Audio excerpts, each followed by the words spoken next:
vous salue avec beaucoup de plaisir pour cette conférence de rentrée du Cercle des managers de l'immobilier. J'ajoute que ça a pu en surprendre certains. On commence à avoir des fidèles participants depuis la période du confinement qui a vu naître le Cercle. On a changé d'heure. On a estimé que dans cette période de retour à l'activité, présentielle ou pas, selon les entreprises, il valait mieux se placer un petit peu plus tôt dans l'après-midi, dans la journée. Et donc, en clair, nous commençons aujourd'hui à 17h pour terminer à 18h30. Quoi qu'il en soit, nous pourrons bien sûr continuer un petit peu, comme on l'a fait chaque fois, avec souplesse lorsque le débat le méritait. Et je vois venir que ce sera le cas de celui-ci. Je vous remercie en tout cas d'y être très nombreux. Ce sont plus de 600 participants qui sont inscrits et qui peut-être sont déjà avec nous. Quant à moi, il me revient de vous dire que de manière très naturelle, cette fois-ci encore, nous allons coller à l'actualité en parlant de l'initiative parlementaire de Michaël Nogal, la proposition de loi. C'est comme ça qu'on nomme un projet de texte qui vient d'un député ou d'un sénateur. C'est une proposition de loi, et ce n'est pas un projet. Le terme est réservé au gouvernement, qui s'appelle Louer en confiance et qui a vocation à apaiser, sécuriser les relations entre propriétaires et locataires. Nous allons le faire avec des débatteurs de choix. Un premier, je commence par lui parce qu'il est à l'origine de ce débat. En signant cette proposition de loi, il a ouvert un débat qui est très vif depuis plusieurs mois. C'est Michaël Nogal lui-même, député de la Haute-Garonne, vice-président de la Commission des affaires économiques. Je voudrais le remercier tout particulièrement, avant qu'il apparaisse et qu'il puisse nous dire bonjour, parce que j'en ai souvent présenté avec lui, la communauté immobilière a fini par penser qu'il ne s'occupait que d'immobilier. Ben non, un député, ça a des missions multiples, notamment rattachées à son territoire. Il est aujourd'hui celui qui se penche au chevet de l'aéronautique, et je sais qu'il va même commencer une tournée. Il a rendu un rapport sur le sujet. Il est missionné de nouveau par le gouvernement. Donc merci, cher Michaël, de te replonger dans des sujets qui t'intéressent tout autant, immobilier, au moment où tu es aussi appelé à traiter un secteur d'activité très affecté par la crise. Bonjour à tous, merci Henri. Tout le monde m'entend, oui, je crois que c'est bon. Parfait. Moi, je suis très heureux de vous retrouver après cet été, et même, j'allais dire, on s'était vu avec certains en visio pendant le confinement, puisque on avait continué à réfléchir sur tous ces sujets liés au logement et à l'immobilier. Et donc voilà, j'espère que tout le monde se porte bien, et au plaisir d'échanger avec les autres intervenants et puis les participants que je vois de plus en plus nombreux à cette visio. Merci beaucoup. Je salue à la suite du député Daniel Dubrac.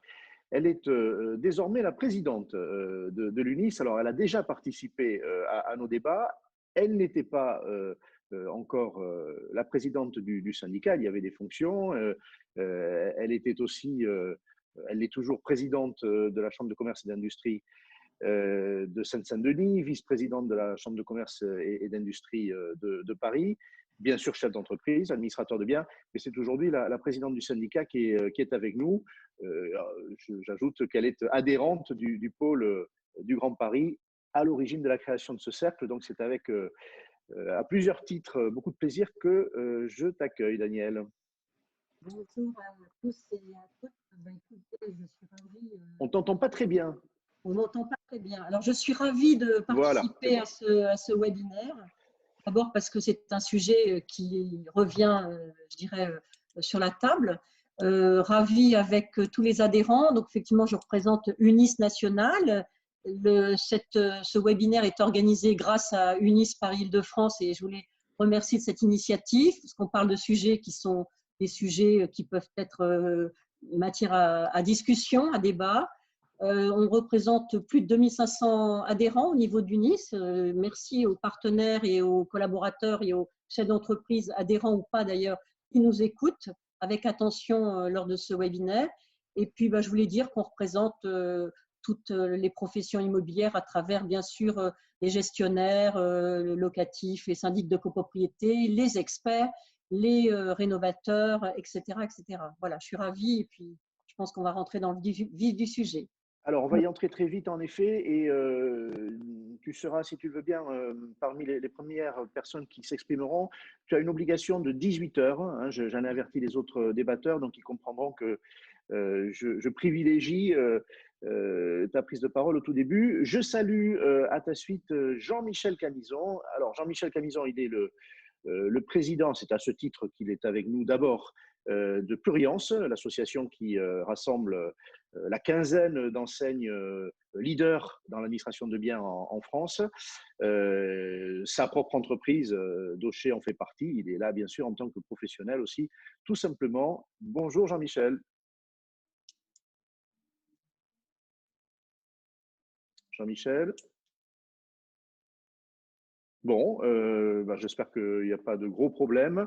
On va le voir apparaître après. Allez, j'enchaîne sur Jean-Jacques Olivier, notre dernier invité, dernier débatteur. Jean-Jacques Olivier est président d'une autre organisation professionnelle, très proche par le métier des adhérents qu'elle rassemble. C'est Anacofi Immo. Alors, Anacofi, conseil en gestion de patrimoine, hein, c'est une grande maison bien connue, pour ainsi dire un ordre, d'ailleurs c'est un quasi-ordre, la branche de ces conseils en gestion de patrimoine spécialistes des métiers, des produits de l'immobilier, s'appelle Anacofi Immo. Jean-Jacques l'a fondée et en est le président. J'ajoute, j'aurais dit d'ailleurs la même chose de Jean-Michel Camison, et je pourrais dire cela aussi, bien sûr, de la présidente de l'UNIS, que Jean-Jacques est membre du Conseil national de la transaction et de la gestion immobilière en tant que personnalité qualifiée. Jean-Jacques, est-ce que tu es avec nous? Oui, je suis avec vous. Bonjour à tous. Merci Henri de m'avoir invité. Effectivement, notre organisation représente des conseillers en gestion des patrimoines, donc nous sommes impacté, si j'ose dire, en tant qu'administrateur de biens par ce dispositif, parce que chez nos adhérents, beaucoup font de la transaction, mais quasiment pas de l'administration de biens.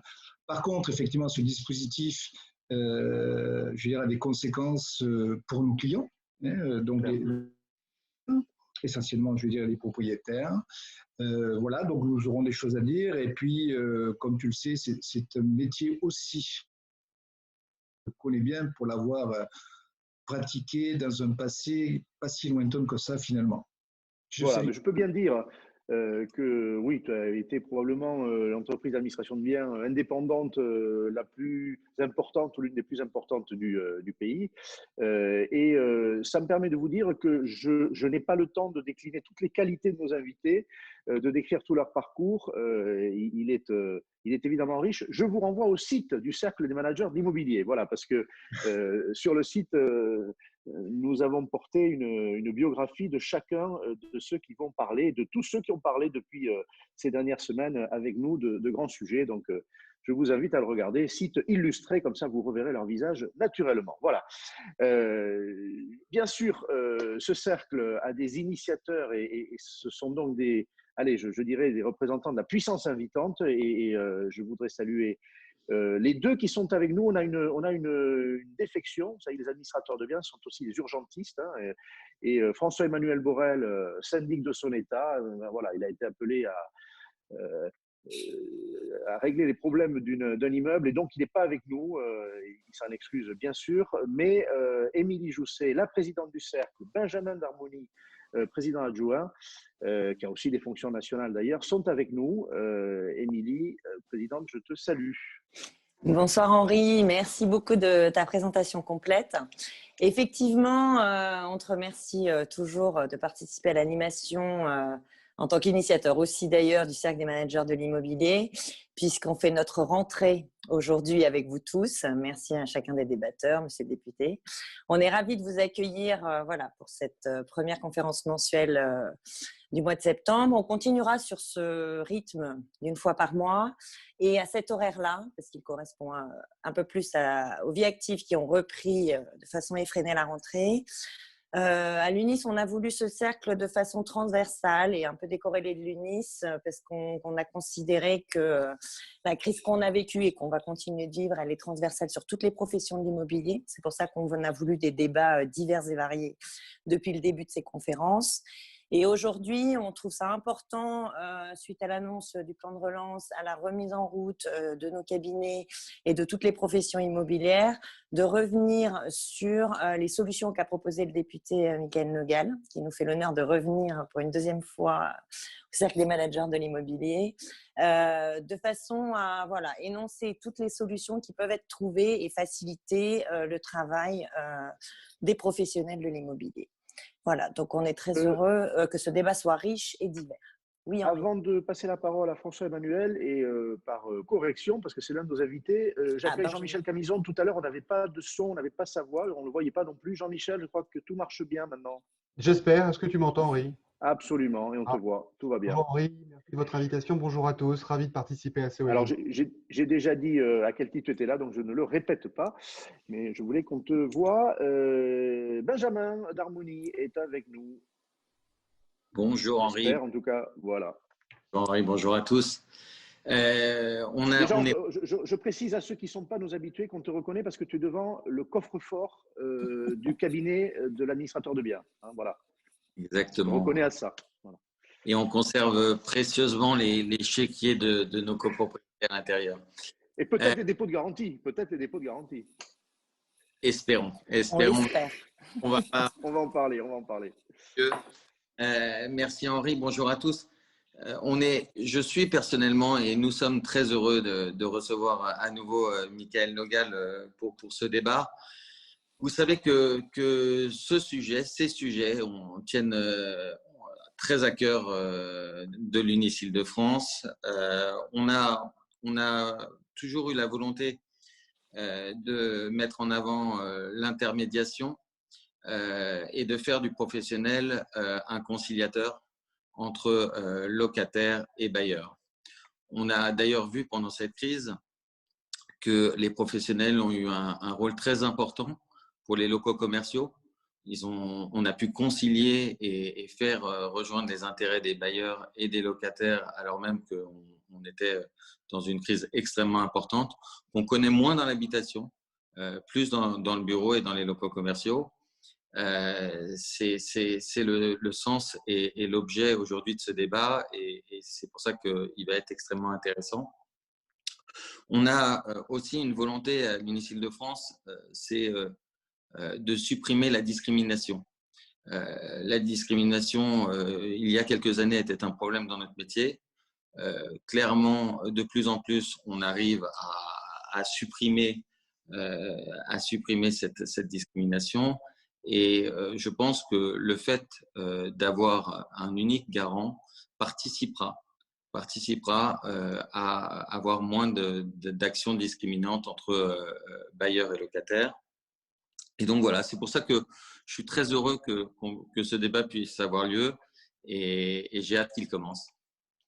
Merci beaucoup. Allez, on entre dans le vif du sujet pour reprendre les mots de la présidente de l'UNIS. Michael Nogal, je vais pouvoir me reposer comme ça. D'habitude, c'est l'animateur qui fait ça, qui rappelle les raisons du sujet, l'historique. Très clairement, il te revient de nous dire où on est au plan du process législatif, je dirais, cette proposition de loi. Elle a été déposée sur le bureau de l'Assemblée nationale au mois de février. Donc voilà, elle a une existence juridique.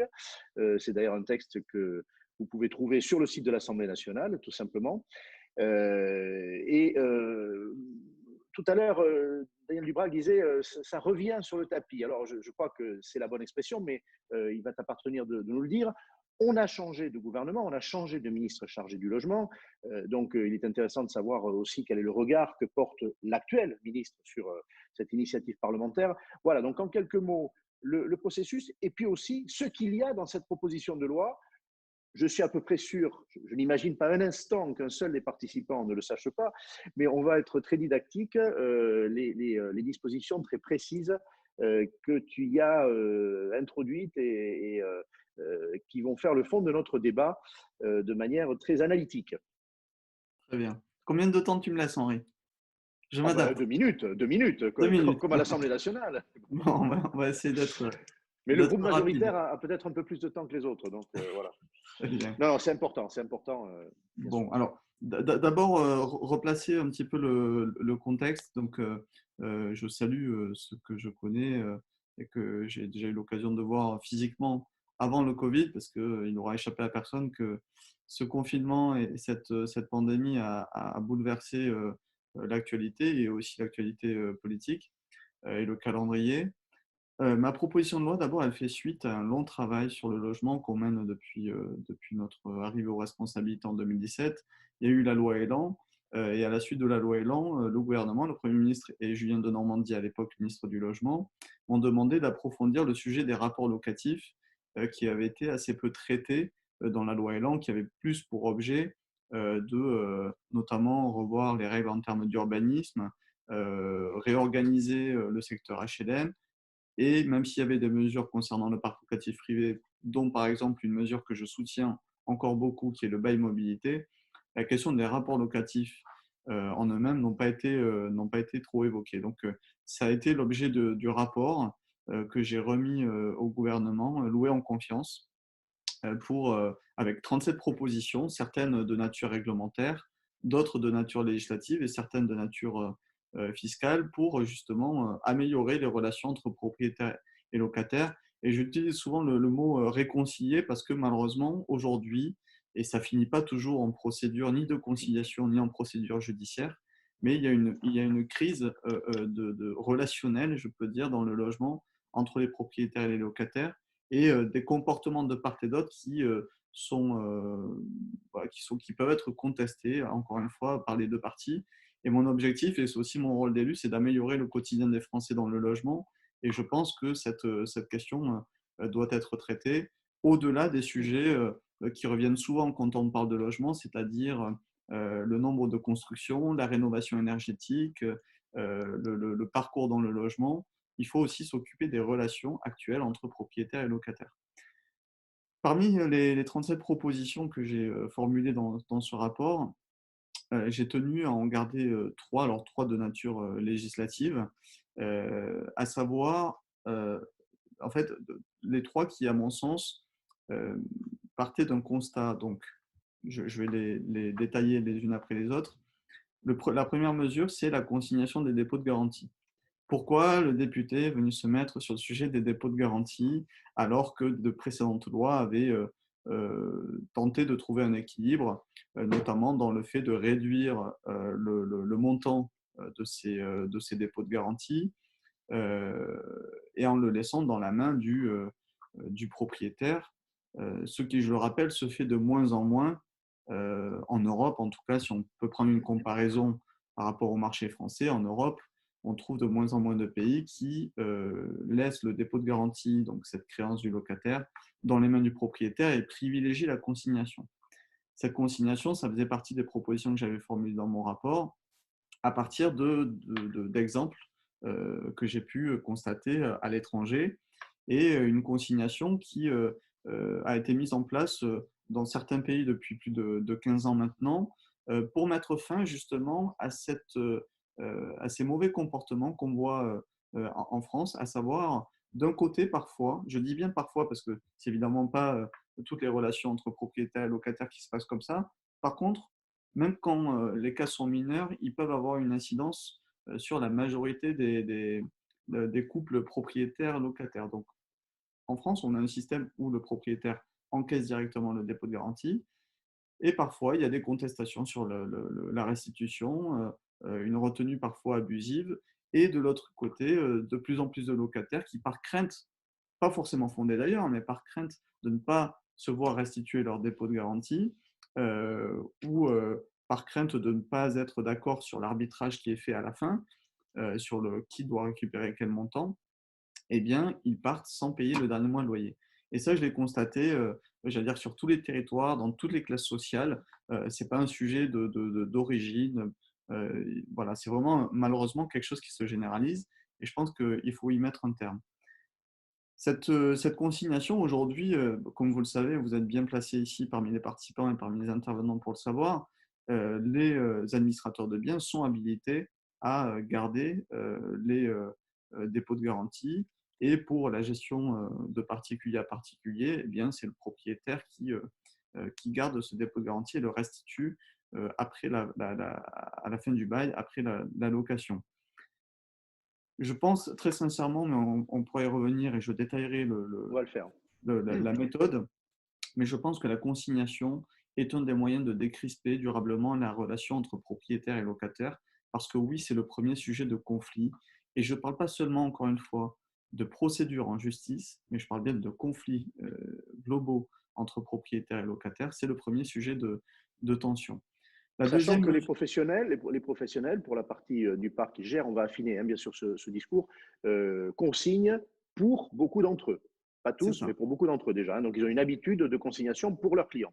Voilà. Et donc, j'ai proposé, pour être tout à fait complet, j'ai proposé donc dans cette proposition de loi, dans le texte initial qui est disponible sur le site de l'Assemblée nationale, et je mettrai tout à l'heure le lien pour que tout le monde puisse y accéder, je propose que les administrateurs de biens puissent consigner demain l'ensemble des dépôts de garantie, y compris du marché non intermédiaire. Et je rappelle un chiffre important, mais aujourd'hui, le parc locatif privé, c'est 6,7 millions de logements qui, pour les 2 tiers, sont gérés de particulier à particulier, pour un tiers par des administrateurs de biens. Tout à fait. Sujet sur lequel on reviendra parce que ça m'a attisé les foudres de certains et que n'anticipons pas sur les foudres. On va voir si on enchaîne encore. Et qu'aujourd'hui, ce sujet est en débat, en tout cas dans l'opinion, de savoir si les administrateurs de biens sont les bons interlocuteurs pour faire la consignation globale de tous les dépôts de garantie, y compris du marché de particulier à particulier.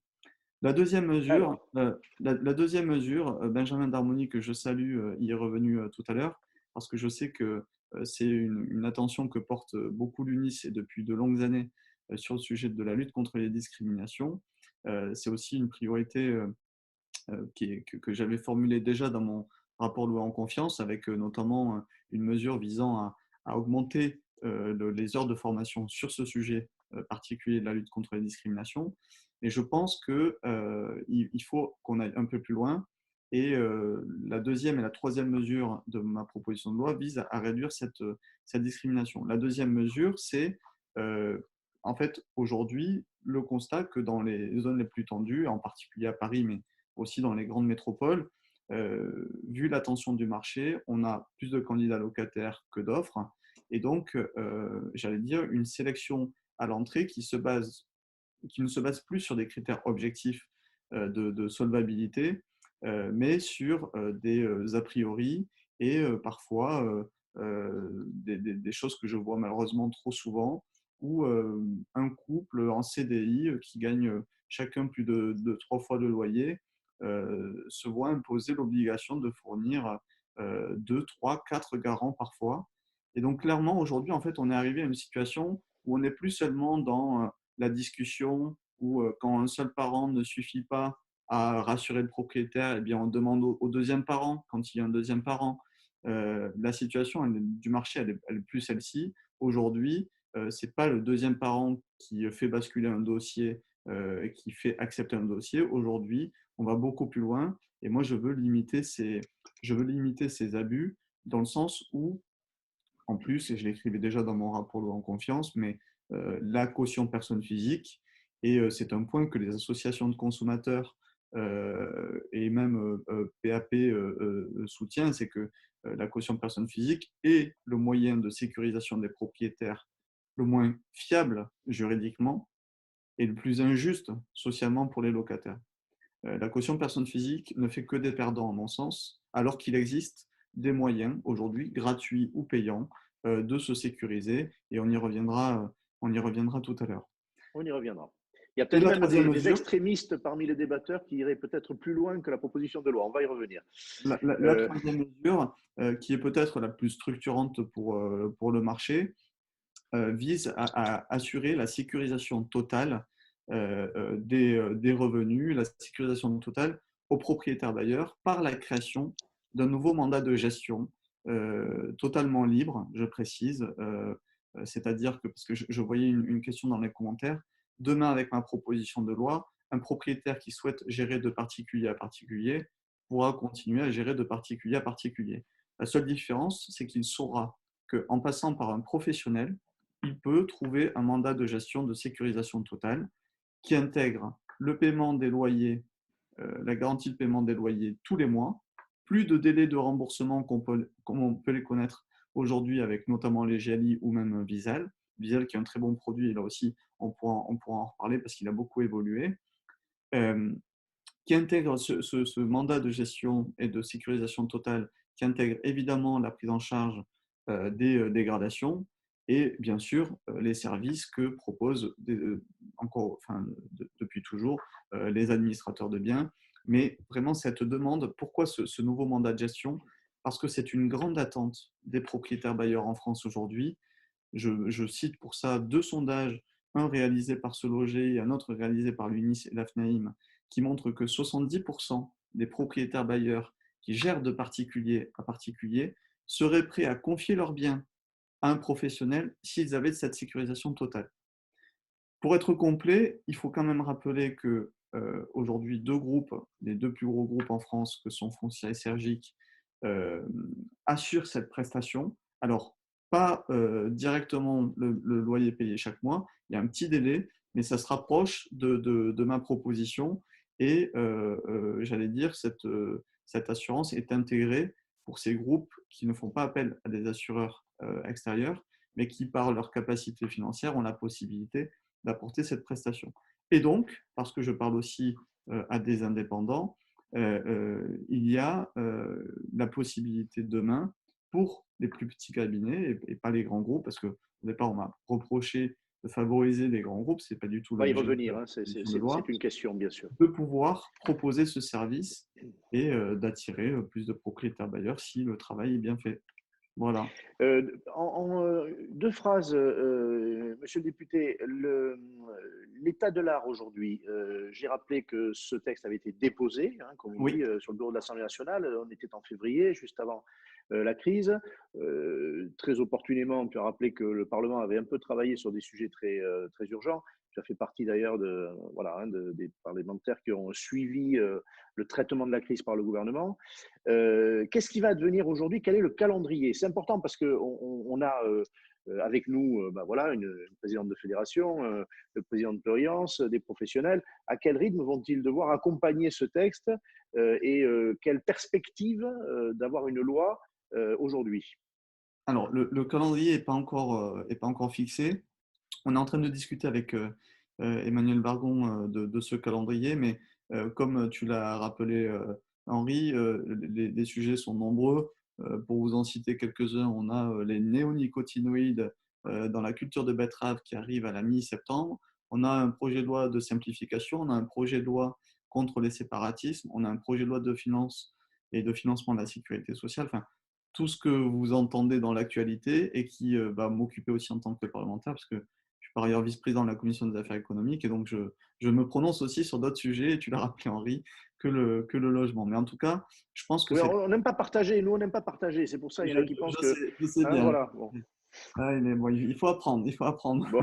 Et donc ce calendrier est chargé, mais je pense que la crise a notamment révélé ce besoin et je pense que cette proposition de loi elle est encore plus nécessaire aujourd'hui et dans les périodes qu'on va traverser et je souhaite qu'elle soit inscrite le plus rapidement dans les prochains mois, qu'elle soit examinée pour rentrer en vigueur le plus vite possible avant la fin de 2021 si possible.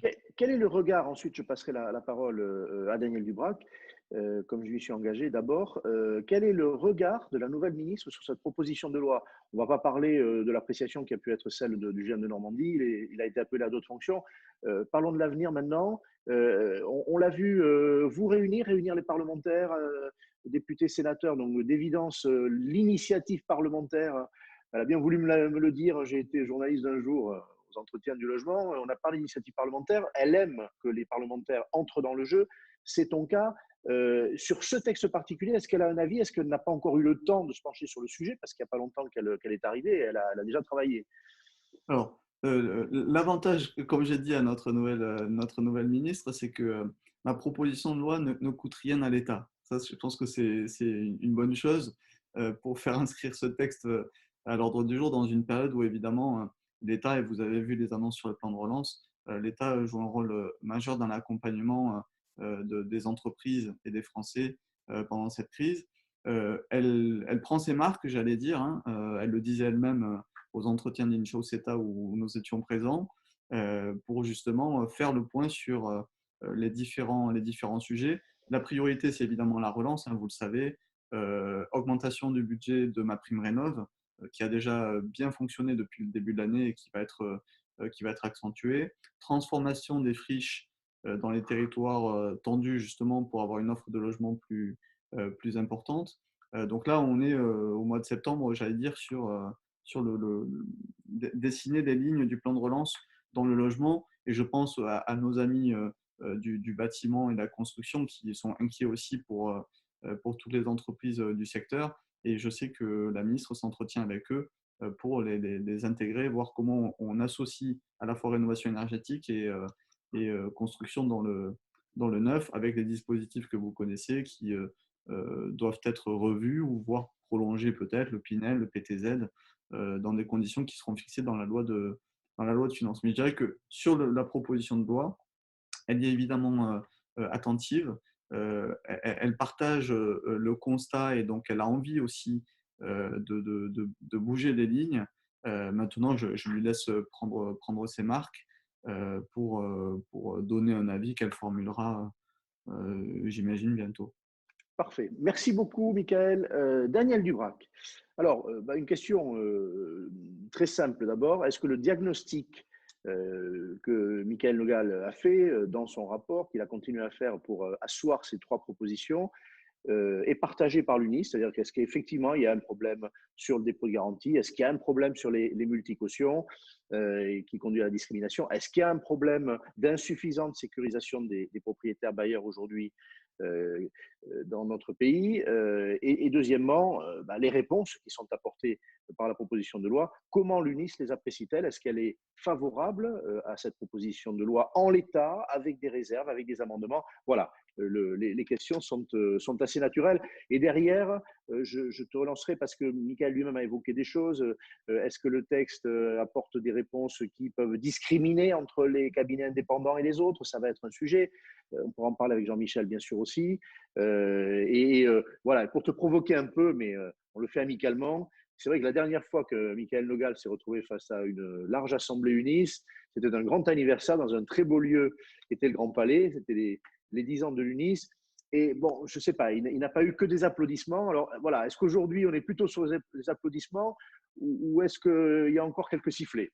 Alors ça fait merci de cette opportunité. Ça fait beaucoup de questions. Je ne sais pas si je vais y répondre dans l'ordre ou dans le désordre. Déjà sur le fait que le député était présent lors d'une manifestation congrès à UNIS, c'était quelque chose de bien. On s'en est réjoui. Il y a peut-être eu des mouvements d'humeur, mais très très isolés, qui étaient peut-être liés au fait qu'il y avait la question de fournir un service un peu gratuit. Donc c'est vrai que si on veut avoir des professionnels experts sur le sujet, il faut savoir rémunérer au juste prix. C'est bien au niveau d'un syndicat comme le nôtre, qui a quand même été reconnu dans le moment de la crise. Les syndicats ont fait un rôle d'information sur les dispositifs divers et variés.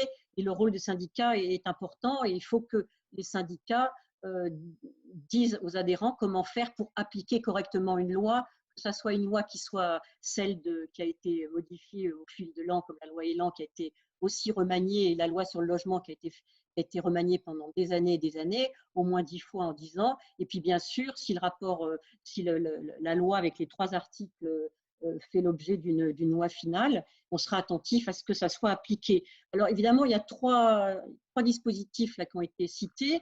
Nous, sur la position d'UNIS, elle est identique d'ailleurs à Pluriance, que je salue aussi, parce qu'avec Pluriance et UNIS, on représente quand même la majorité du marché professionnel, des professionnels de l'immobilier en gestion locative et en administrateur de biens. Donc nous, sur le mandat total, s'il est facultatif, on est tout à fait d'accord. Voilà. Après, la garantie totale, il va falloir bien regarder comment est-ce que ça va être mis en œuvre, y compris sur la trésorerie. Il faudra avancer en cas d'impayé, mais pour que les relations locatives s'améliorent, il faut que les 2 parties y trouvent un intérêt, et l'intérêt, c'est d'avoir un loyer qui est payé en temps et en heure, et peut-être de comprendre les difficultés qui sont engendrées par le non-paiement ou peut-être les discussions qui sont entraînées par un non-paiement. Autrement, sur la consignation des dépôts de garantie, bien sûr qu'on est tout à fait d'accord, à condition que ce soit par les professionnels de l'immobilier que nous sommes. Nous avons des garanties, nous avons des assurances, nous avons des logiciels, nous avons un certain nombre de réglementations où on peut donner accès à tout ce qui est documents électroniques, informations comptables en temps réel. Bien, Daniel, je t'interromps à ce stade parce qu'une question nous a été posée en amont, d'ailleurs, c'était hier. Qu'est-ce qui se passe si l'administrateur de biens fait faillite? Voilà, je te la pose, tu viens de répondre, mais il faut y insister. Eh bien, quand une entreprise fait faillite, là, nous avons une garantie financière à concurrence des fonds que nous détenons. Nous avons bien sûr une responsabilité civile professionnelle en cas de difficulté face à cette représentation des fonds, et les sociétés de garantie font leur travail de contrôle régulier. Et puis, de toute façon, si un syndicat, si vous passez par un professionnel qui adhère à un syndicat, si possible à UNIS, vous verrez que si jamais il y avait des informations et des signalements, on serait là pour faire le travail à travers notre déontologie, notre comité de discipline. Alors, on est aussi pour la limitation des garanties, bien sûr. On a parlé de Visal. Nous, on a fait partie des syndicats qui avons fait la promotion de Visal récemment avec Action Logement et gouvernement.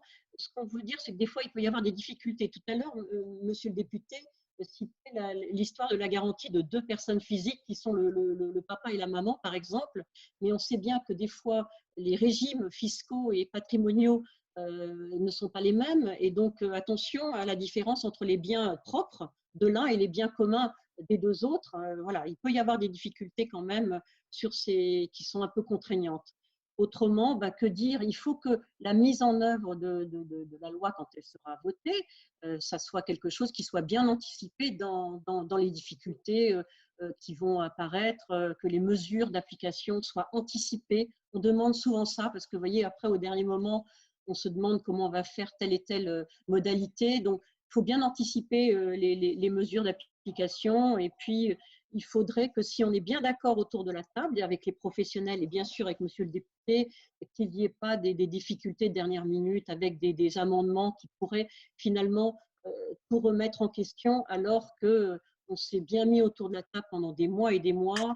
On sait bien que le parc locatif privé est morcelé, donc on sait très bien qu'il y a des intérêts peut-être différents, il y a le gré à gré. Bon, nous, à Nice, on essaye d'appliquer la lutte contre la discrimination. On est d'ailleurs lié aux défenseurs des droits. On essaye de bien faire comprendre la décence du logement fourni, c'est important, que les approches sur les applications des encadrements loyers, c'est réel et sérieux, il faut les suivre. Voilà, mais donc on sera vraiment attentif à la suite qui est donnée à cette loi avec le calendrier qui a été évoqué, compte tenu de la difficulté évidemment sanitaire, économique et sociale. Je te relance sur un point. Voilà, je profite de ta présence et tu nous quitteras encore une fois avant l'échéance, donc j'abuse, les autres me le pardonneront. Et c'est une question qui me fera rebondir ensuite sur l'intervention de Jean-Michel, juste à ta suite. Tu as parlé du caractère onéreux payant de la consignation de dépôt de garantie. Alors, c'est un sujet, moi j'ai entendu le député, mais il va s'exprimer là-dessus. Parler de gratuité, tu l'as dit, c'est aussi ce mot qui avait déclenché des réactions négatives lors du congrès de l'UNIS, mais à d'autres moments ailleurs, on a entendu des professionnels dire non, ça c'est pas possible. Bon, je t'entends défendre cette idée-là. Donc pour toi, il faudrait qu'il y ait une rémunération. De quel niveau? Ça permet à Jean-Michel de préparer la réponse parce qu'il aura la même question, avec bien sûr la liberté des entreprises, mais tu l'imagines à quel niveau? Tu imagines qu'elle serait payée par qui? Puisqu'on parle d'une créance du locataire, mais on parle aussi d'une relation locative avec un bailleur qui est en face. La difficulté que je vois par rapport à la garantie totale, c'est l'avancement des fonds en cas d'impayé. Donc ça, il faut savoir avec les caisses de garantie comment c'est faisable.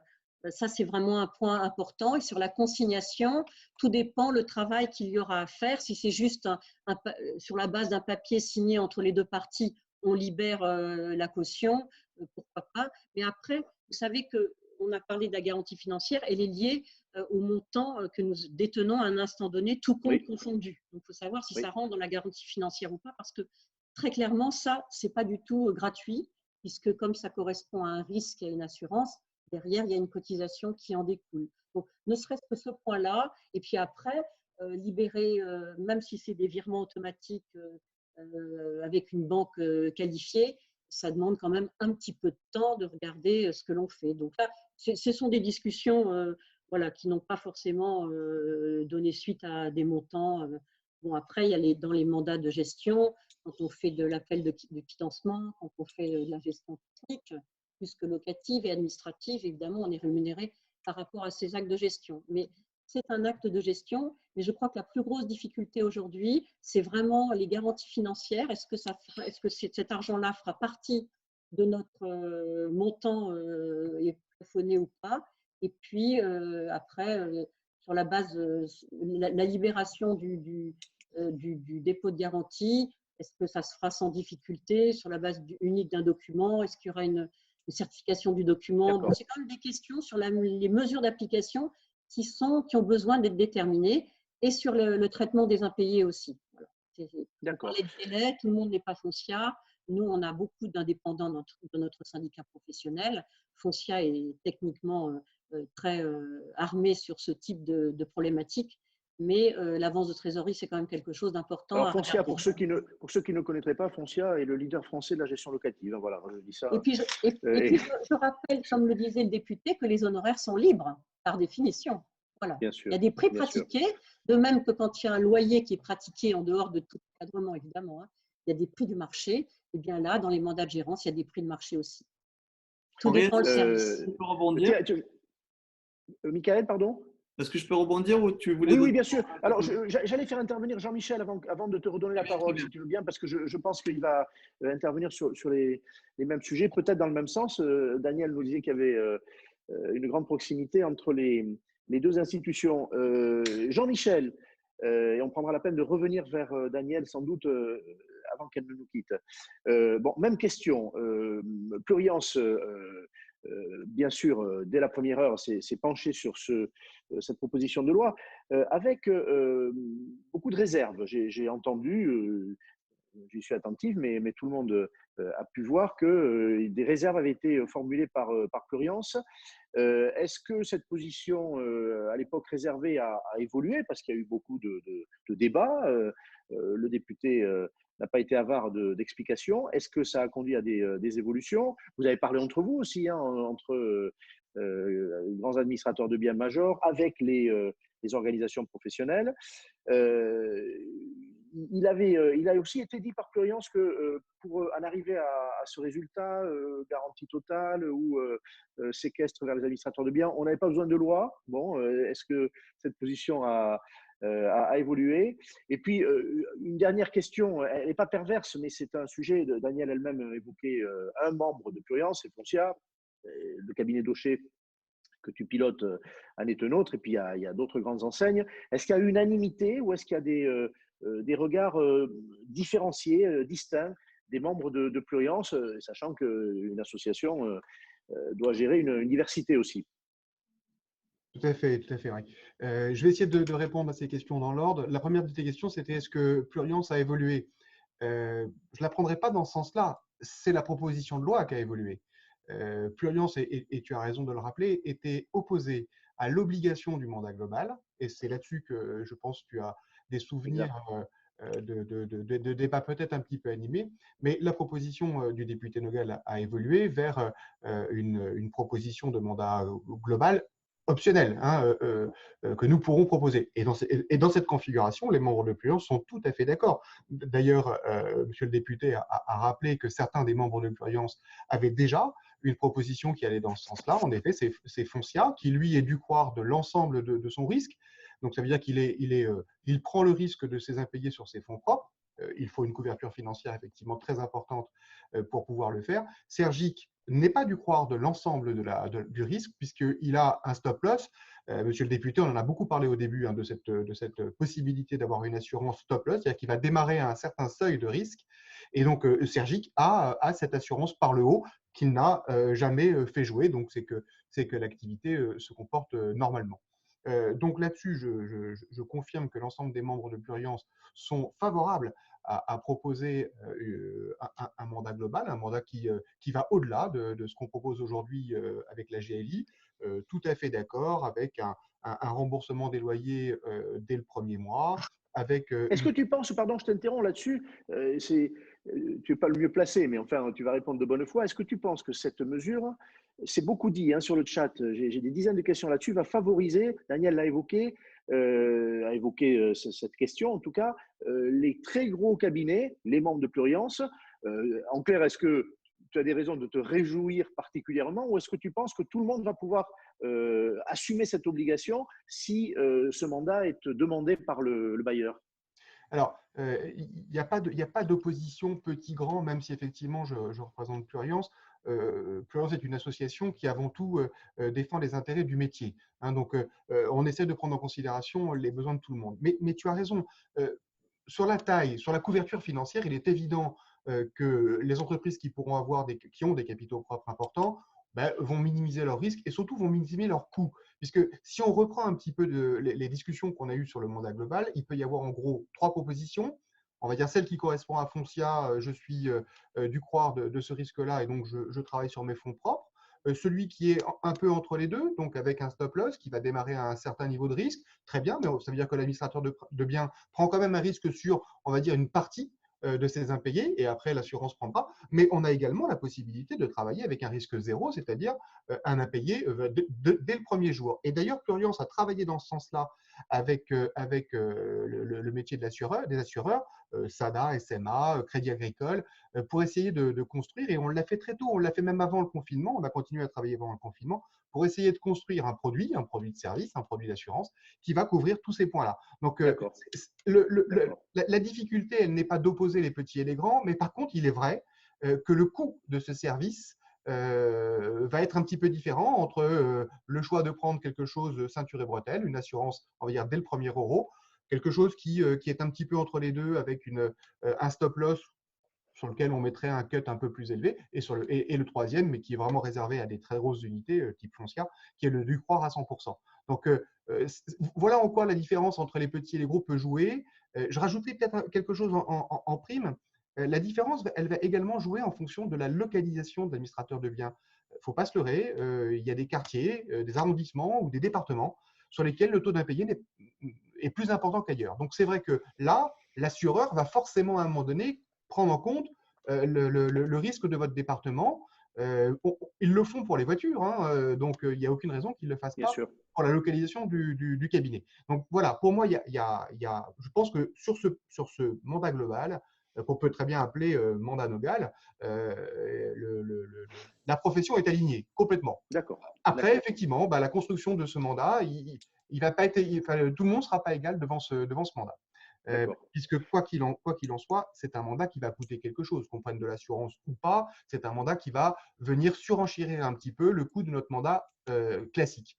Alors, on va y revenir avec le député parce que la question d'argent, c'est un peu, je l'ai dit, mais je ne mens pas, ce qui a valu des réactions un peu fraîches, par exemple au Congrès Lunis, mais à d'autres endroits aussi. Donc, on va y revenir avec Michael Nogal. Sur la caution unique, il y a des objections. J'ai beaucoup de questions aussi. Daniel nous a dit, dans certains cas, attention, ton regard là-dessus, ton regard de principe et puis ton regard aussi de praticien, est-ce que ça peut poser des problèmes dans certaines situations, cette interdiction de prendre plusieurs cautions? Et voilà, merci. Voilà, alors pour moi, là-dessus, on est 100% aligné.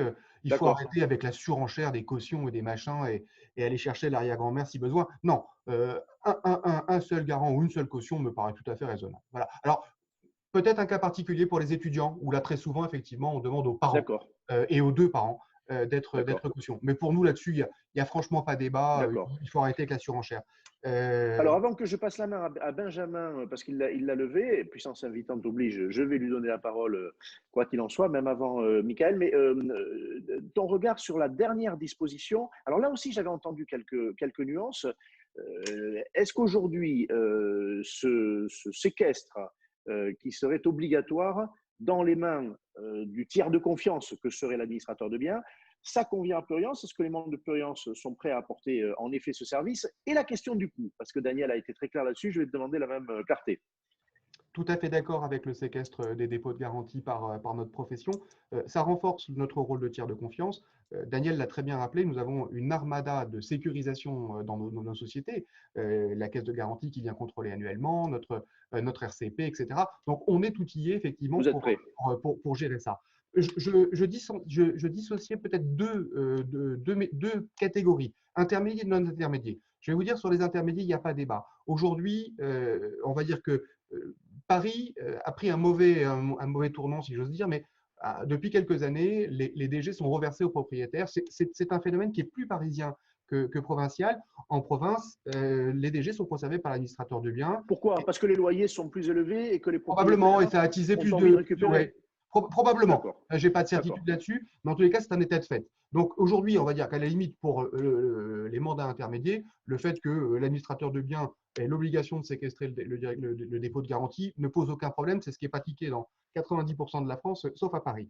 Le vrai sujet, c'est évidemment les mandats non intermédiaires, c'est donc l'allocation en direct entre le propriétaire et le bailleur, où là, bien évidemment, on n'est pas du tout contre le principe. Par contre, Daniel l'a plutôt bien dit, il va falloir travailler le sujet. Hein. Ce n'est pas aussi simple que ça. Effectivement, il y a des coûts, puisqu'on va recevoir dans nos agences un locataire. Un locataire, on ne le connaît pas. Hein. Un bailleur, on pourrait avoir une attache avec lui, lui proposer un mandat a posteriori, etc. Le locataire qui vient, on ne le connaît pas, et notre rapport avec lui, il est très faible, très distant. Donc, on a une action qui est de créer un compte comptable pour lui, de l'intégrer dans nos outils de gestion, de prendre sa caution, de la mettre sur un compte. Évidemment, le calcul de la pointe pour les fonds détenus qui est garanti, ça a un coût aussi. Donc, cette action de séquestre, elle a un coût. J'ai entendu l'argument qui était de dire, mais bon, le fait de faire venir en agence des locataires que nous ne connaissons pas, est-ce que ça peut être un argument pour ensuite proposer autre chose? Je vous rappelle que c'est un locataire qu'on ne connaît pas. Hein, donc, à la limite, si c'était des propriétaires qui venaient, on pourrait essayer d'avoir une relation commerciale avec eux. Avec un locataire, c'est plus compliqué. En tous les cas, ce qui est certain, c'est que l'ensemble des membres de Pluriance est tout à fait favorable à ce séquestre des dépôts de garantie. Je peux même vous dire que le Foncia, dont vous parliez tout à l'heure, a réfléchi à ce sujet de manière assez forte, de manière à créer un outil en ligne, puisque bien évidemment, l'objectif, c'est d'avoir quelque chose de très light pour éviter les déplacements, pour éviter de multiplier les contacts et donc les coûts. Donc oui, on est aligné. Le vrai sujet, c'est comment on va habiller ce mandat un petit peu particulier de séquestre avec les locataires. Un point, et je conclurai là-dessus, dans les propositions de Michael Nogal au démarrage, les 34 propositions, beaucoup ont disparu alors qu'elles étaient très favorables au marché. À mon avis, elles concouraient à une meilleure relation entre les bailleurs et les locataires. Juste un exemple, la grille de vétusté. La grille de vétusté, pour moi, est le complément idéal du séquestre de dépôt de garantie, car elle enlève toute subjectivité au fait que vous ayez une trace de doigt sur votre peinture, alors que ça fait 7 ou 8 ans que vous êtes dans cet appartement. La grille de vétusté, ça fonctionne parfaitement bien dans le social. Pourquoi ne pas copier? Ce sont des confrères, ils ont quelque chose qui marche. Donc pour moi, voilà, la grille de vétusté est un point qui, à mon avis, doit être réintroduit, est un bon complément du dépôt de garantie. Pour conclure, Henri, vous avez pensé qu'à un moment donné, enfin, on l'a dit d'ailleurs, qu'on n'était pas favorable à un passage devant l'Assemblée nationale, donc pas favorable à une loi. Oui, c'est toujours vrai, si j'ose dire. Demain, avec monsieur le député, on se tape dans la main et on fait un mandat Nogal et on l'appliquera dans nos boîtes, que ça nous conviendrait parfaitement. Pourquoi? Le passage à l'Assemblée nationale va forcément créer le débat. L'Assemblée nationale est là pour ça. Elle n'est pas là uniquement pour entériner les 3 propositions de la PPL Nogal, qui sont, et je vous le répète, donc parfaitement admises et soutenues par la profession. On peut avoir des amendements. Moi, quand je lis aujourd'hui les propositions sur le logement qui ont été faites par les Insoumis, et que je me dis que cette force politique à l'Assemblée nationale peut influer sur la décision de l'Assemblée nationale et donc sur l'avenir ou des compléments apportés aux propositions du député, ben voilà, je me dis juste que là, on prend un risque. On est d'accord sur les 3 propositions, on est prêt à taper dans la main. Aller devant l'Assemblée, c'est un risque. Tu es très clair, le député répondra. J'intercale une intervention de Benjamin et ensuite la parole est à Michael Nogal, avant qu'on aille vers Jean-Jacques Olivier, bien sûr. Michael. Non, pardon, Benjamin. Bon, ben Benjamin, alors il va passer son tour. Il n'aura pas oublié ça. Ah, ça y est, c'est bon, j'entends sa voix. Oui, non, j'aimerais revenir sur Jean-Michel. Il a bien défini les trois cas. J'aimerais quand même relever le fait que dans la mission de l'administrateur de biens, il y a le choix du locataire et l'étude du dossier du locataire. Et c'est pour ça que l'UNIS Île-de-France, ayant aussi beaucoup travaillé sur le sujet, trouvait que l'implication d'un mandat, en tout cas d'une proposition d'un mandat avec une garantie totale, allait dans le sens d'augmenter l'intermédiation, puisque en fait, ça reprend toutes les actions du professionnel pour le compte du bailleur.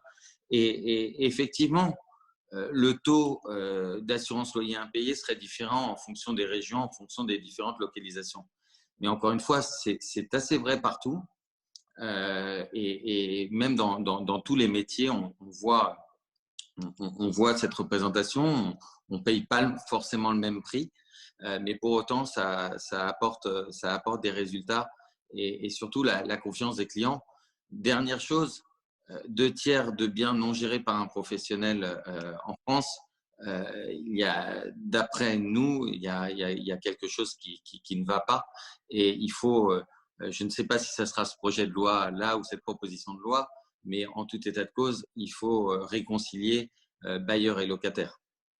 Moi, j'ai même le souvenir d'un congrès de l'UNIS à Lyon. J'ai été invité qui avait suggéré que le recours aux professionnels soit obligatoire. Alors, ce n'est pas cette voie qui est empruntée, mais en tout cas, c'est bien la voie de réintermédier qui est choisie par le député. Je crois que ça n'a échappé à aucun d'entre vous, vous l'avez rappelé. Michael Nogal, j'allais dire, la parole est à la défense. Bon, il n'y a pas d'attaque, mais il y a eu des prises de position, par exemple, sur le coût du séquestre. Sur le coût aussi, Jean-Michel l'a dit, on n'en avait pas parlé. C'est important, le coût de ce mandat. En clair, j'entends que le mandat sécurisant serait plus cher pour le propriétaire bailleur que le mandat de base. Voilà, donc la question de l'argent, le prix du service dans la liberté, hein, Daniel l'a répété, de toute façon, les entreprises sont libres, mais l'intention du législateur là-dessus, même si ce ne sera pas écrit, quelle est-elle? Et puis j'ai des questions aussi, peut-être que tu peux anticiper là-dessus, sur la caution unique. Il y a des questions techniques, hein. On a des professionnels avec nous parmi les participants, c'est évident.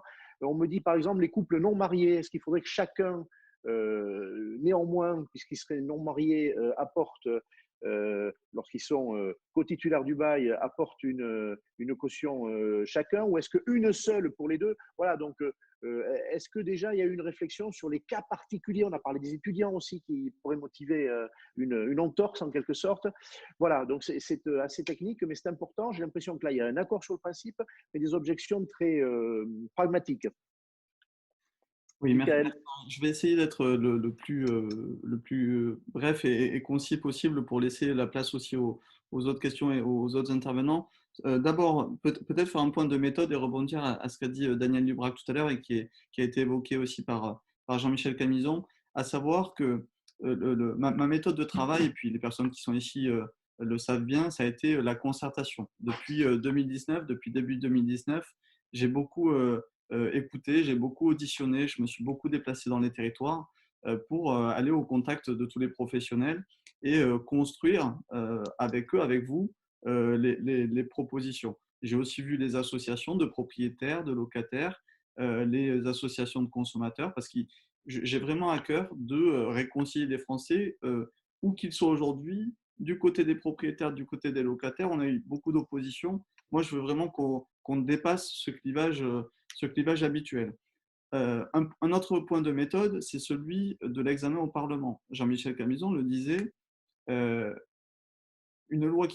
proposition de loi inscrite à l'Assemblée puis au Sénat, c'est une proposition de loi qui évolue. Comme la loi Elan a évolué, vous avez vu combien elle a évolué. Elle a pris de l'embonpoint notamment. Oui, un petit peu. Ma proposition de loi ne fera pas exception. Et d'ailleurs, j'insiste aussi pour dire que malgré tout, cette proposition de loi est parfois perçue, en tout cas c'est les critiques que j'ai pu recevoir, comme étant trop favorable aux professionnels de l'immobilier, aux administrateurs de biens, puisqu'on parle de gestion locative. Donc d'abord, je veux attirer l'attention de tout le monde sur le fait que les mesures en particulier la première, la consignation des dépôts de garantie, et la troisième mesure qui est le mandat de gestion de sécurisation totale, ne font pas l'unanimité. J'ai eu le plaisir de retrouver la semaine dernière Corinne Joly, présidente de PAP. Évidemment, il y a aussi un historique entre PAP et les professionnels de l'immobilier, mais PAP, et comme le rappelait Benjamin Darmony tout à l'heure, 2/3 des propriétaires bailleurs aujourd'hui sont en gestion directe et non déléguée. Donc, il faut aussi prendre en compte les aspirations des Français qui, jusqu'à aujourd'hui, ont privilégié la gestion de particulier à particulier. Et là, dans ce cadre-là, la mesure qui a reçu le plus de critiques, en tout cas, qui a été la plus commentée, et je pense à l'UNPI et à PAP pour ne pas les citer, ça a été la consignation des dépôts de garantie. Parce que c'est au final la seule mesure, j'allais dire, contraignante. La confiscation, c'est le mot qui a été utilisé, monsieur le député. Oui, je reviendrai sur le mot confiscation, pourquoi il ne faut pas l'utiliser, pourquoi ce n'est pas juste de l'utiliser. Mais la question, par exemple, du mandat de gestion, à partir du moment où on n'oblige pas un propriétaire à passer par un professionnel de l'immobilier, chez les associations, ça pose pas de question. C'est la liberté du propriétaire. Donc voilà. Mais je reviens sur le sujet de la consignation pour dire qu'en effet, il serait question demain d'avoir donc une très grande partie, 2/3 des dépôts de garantie qui sont aujourd'hui chez les propriétaires, mais du coup les amener vers un intermédiaire.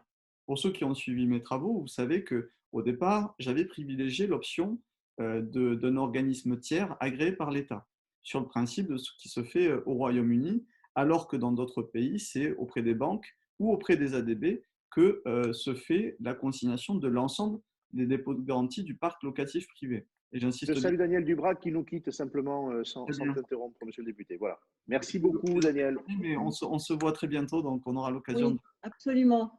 Et de défendre la consignation du dépôt de garantie chez les professionnels. Merci en tout cas, je voulais le dire, monsieur le député, de l'opportunité d'avoir travaillé sur ce sujet-là et de faire confiance aux professionnels, même s'il reste encore des petits sujets de coordination. Daniel, j'intercale là, allez, en 2 secondes, une question. Michael, oui. Je pense qu'il sera sensible. Est-ce que tu serais ouverte à ce qu'il y ait d'autres professionnels ou d'autres institutions que les administrateurs de biens qui puissent séquestrer? C'est-à-dire cette exclusivité, est-ce que tu serais prête à accepter qu'elle soit rompue? Alors, je poserai la question aux autres. On est à 100% pour l'exclusivité, voilà, bon, parce qu'on a les garanties et comme on est un syndicat avec des adhérents, on fera appliquer la loi jusqu'à sa dernière ligne. Donc, on est vraiment pour l'exclusivité. Voilà, merci beaucoup. Merci beaucoup, Daniel. Mais Henri, du coup, tu me fais une bonne transition avec ce sujet auquel c'est un métier, hein, c'est un métier. Voilà, tu fais ça très bien. Sujet de fond sur la consignation, puisque en fait, depuis le début de l'année et pendant le confinement, beaucoup de gens ont travaillé sur ce sujet de la consignation des dépôts de garantie. Là aussi, hein, je ne prétends pas réinventer, je me suis inspiré de ce qui se faisait à l'étranger et par rapport à mes analyses, à mon diagnostic du marché, j'ai proposé cette consignation auprès des ADB. Pourquoi moi, et je le précise pour ceux qui me diraient c'est du favoritisme par rapport aux agences immobilières, j'ai arrêté cette position parce que au moment où j'ai publié la proposition de loi, j'allais dire c'était le modèle le plus abouti et le plus sûr pour j'allais dire que ces fonds soient sécurisés, ça a été dit, et je le rappelle moi-même très souvent, les professionnels payent une garantie financière pour protéger les fonds. Tu as évoqué en introduction, Henri, la question de la faillite potentielle d'un cabinet. Eh bien, les locataires et les propriétaires doivent savoir que leurs fonds sont protégés. Voilà. Est-ce qu'il n'y avait pas la proximité aussi, le maillage des administrateurs de biens? Oui, bien sûr. Ils sont 10 000 hein, en gros en France, c'est pas rien sur le territoire. Bien sûr, je pense que le maillage territorial est un atout, même si encore une fois, ce n'est pas la seule solution possible. Et là-dessus, c'est vrai que j'ai eu des remarques de la part de plusieurs collègues parlementaires et puis de la part d'organismes privés et publics à l'extérieur qui, du coup, sont aussi intéressés par la gestion de ces dépôts de garantie. En premier lieu, les notaires qui peuvent aussi pratiquer l'administration de biens, qui m'ont demandé à pouvoir consigner ces dépôts de garantie. Et puis des entreprises, par exemple, des très petites comme des très grandes. Dans les très grandes, je citerai Le Bon Coin, qui est disposé à gérer et à faire la consignation des dépôts de garantie, ou dans les organismes publics, l'ANIL, l'Agence nationale d'information sur le logement, qui est structurée dans chaque département, donc là aussi on a un maillage territorial, et qui réfléchit à pouvoir proposer cette prestation de consignation des dépôts de garantie. Alors avec un partenariat, parce que l'ANIL n'est pas à ce jour habilité à recevoir des fonds. Avec un établissement bancaire partenaire et tout un modèle sur lequel ils ont réfléchi. Je dis ça, et après je vais en venir aux questions du coût, parce que si certains administrateurs de biens ne voient pas l'intérêt de la consignation de tous les dépôts de garantie, d'autres entités privées et publiques à l'extérieur, elles, le voient très bien. Et moi, j'avais fixé un impératif dès le départ, et ça vaut encore plus dans cette période de crise que l'on traverse, c'est-à-dire que je ne veux pas, la consignation serait quelque chose d'imposé par la loi, mais du coup, parce que c'est imposé, je ne veux pas que ça ait un coût supplémentaire pour le propriétaire ou pour le locataire. Et donc, même si ça a un coût de gestion, de garantie financière pour les personnes, les ADB, qui feraient cette consignation, je souhaite, et c'est vraiment un impératif, je suis attaché à la consignation et à la gratuité pour le propriétaire et pour le locataire, avant tout le reste. Je souhaite qu'il n'y ait pas d'impact sur le pouvoir d'achat des Français, qu'ils soient propriétaires ou locataires, sur la question des dépôts de garantie. Je dis ça parce qu'en fait, la consignation est pour moi le meilleur moyen de déverrouiller, de décrisper la relation entre propriétaire et locataire, parce qu'elle suscite, ce dépôt de garantie suscite beaucoup de conflits, mais je ne vais pas, moi, parlementaire, aller créer des mesures qui ont un coût pour les Français dans la période qu'on est en train de traverser. Alors, je vais te pousser en tir-retranchement là-dessus. Oui. Je vais te pousser en tir-retranchement. Je vais me faire sans doute la voix aussi de Daniel qui nous a quittés ou de Jean-Michel qui n'a pas besoin de moi, mais je vais anticiper un peu. D'abord, est-ce que la gratuité pour toi, c'est zéro? Est-ce que tu appellerais gratuité quelques dizaines d'euros, par exemple? Je pose la question très simplement.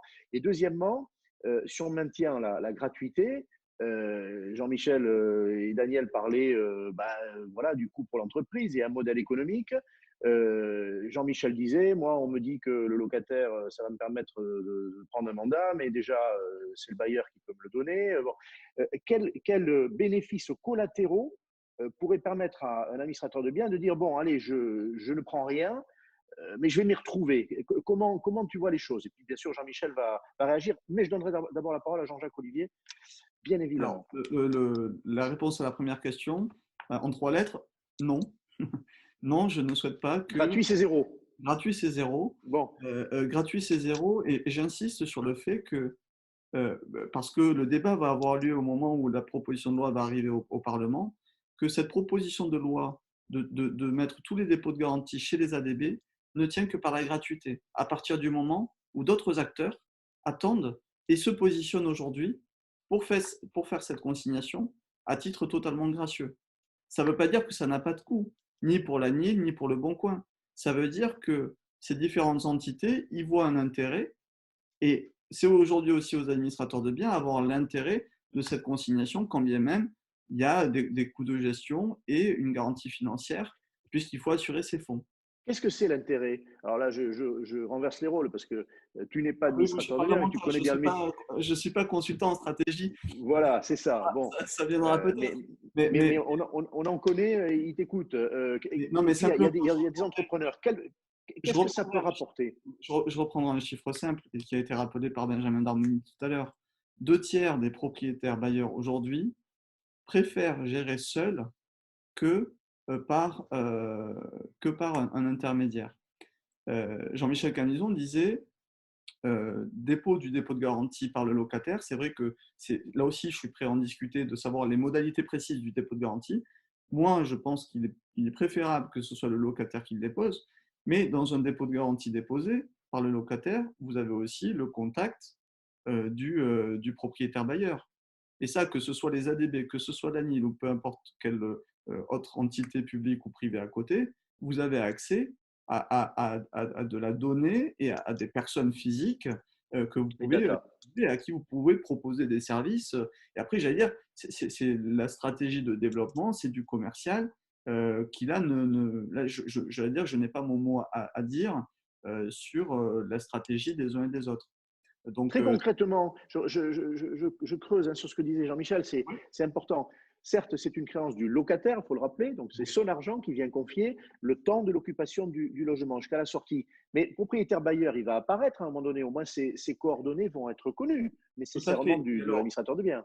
L'idée, c'est que donc, si par exemple on part sur un modèle où le locataire dépose ce dépôt de garantie, encore une fois, moi je suis attaché au dépôt de garantie et certains m'ont proposé de le supprimer complètement. Je pense que ce serait désastreux comme signal envoyé aux propriétaires. J'allais poser la question, c'est bien.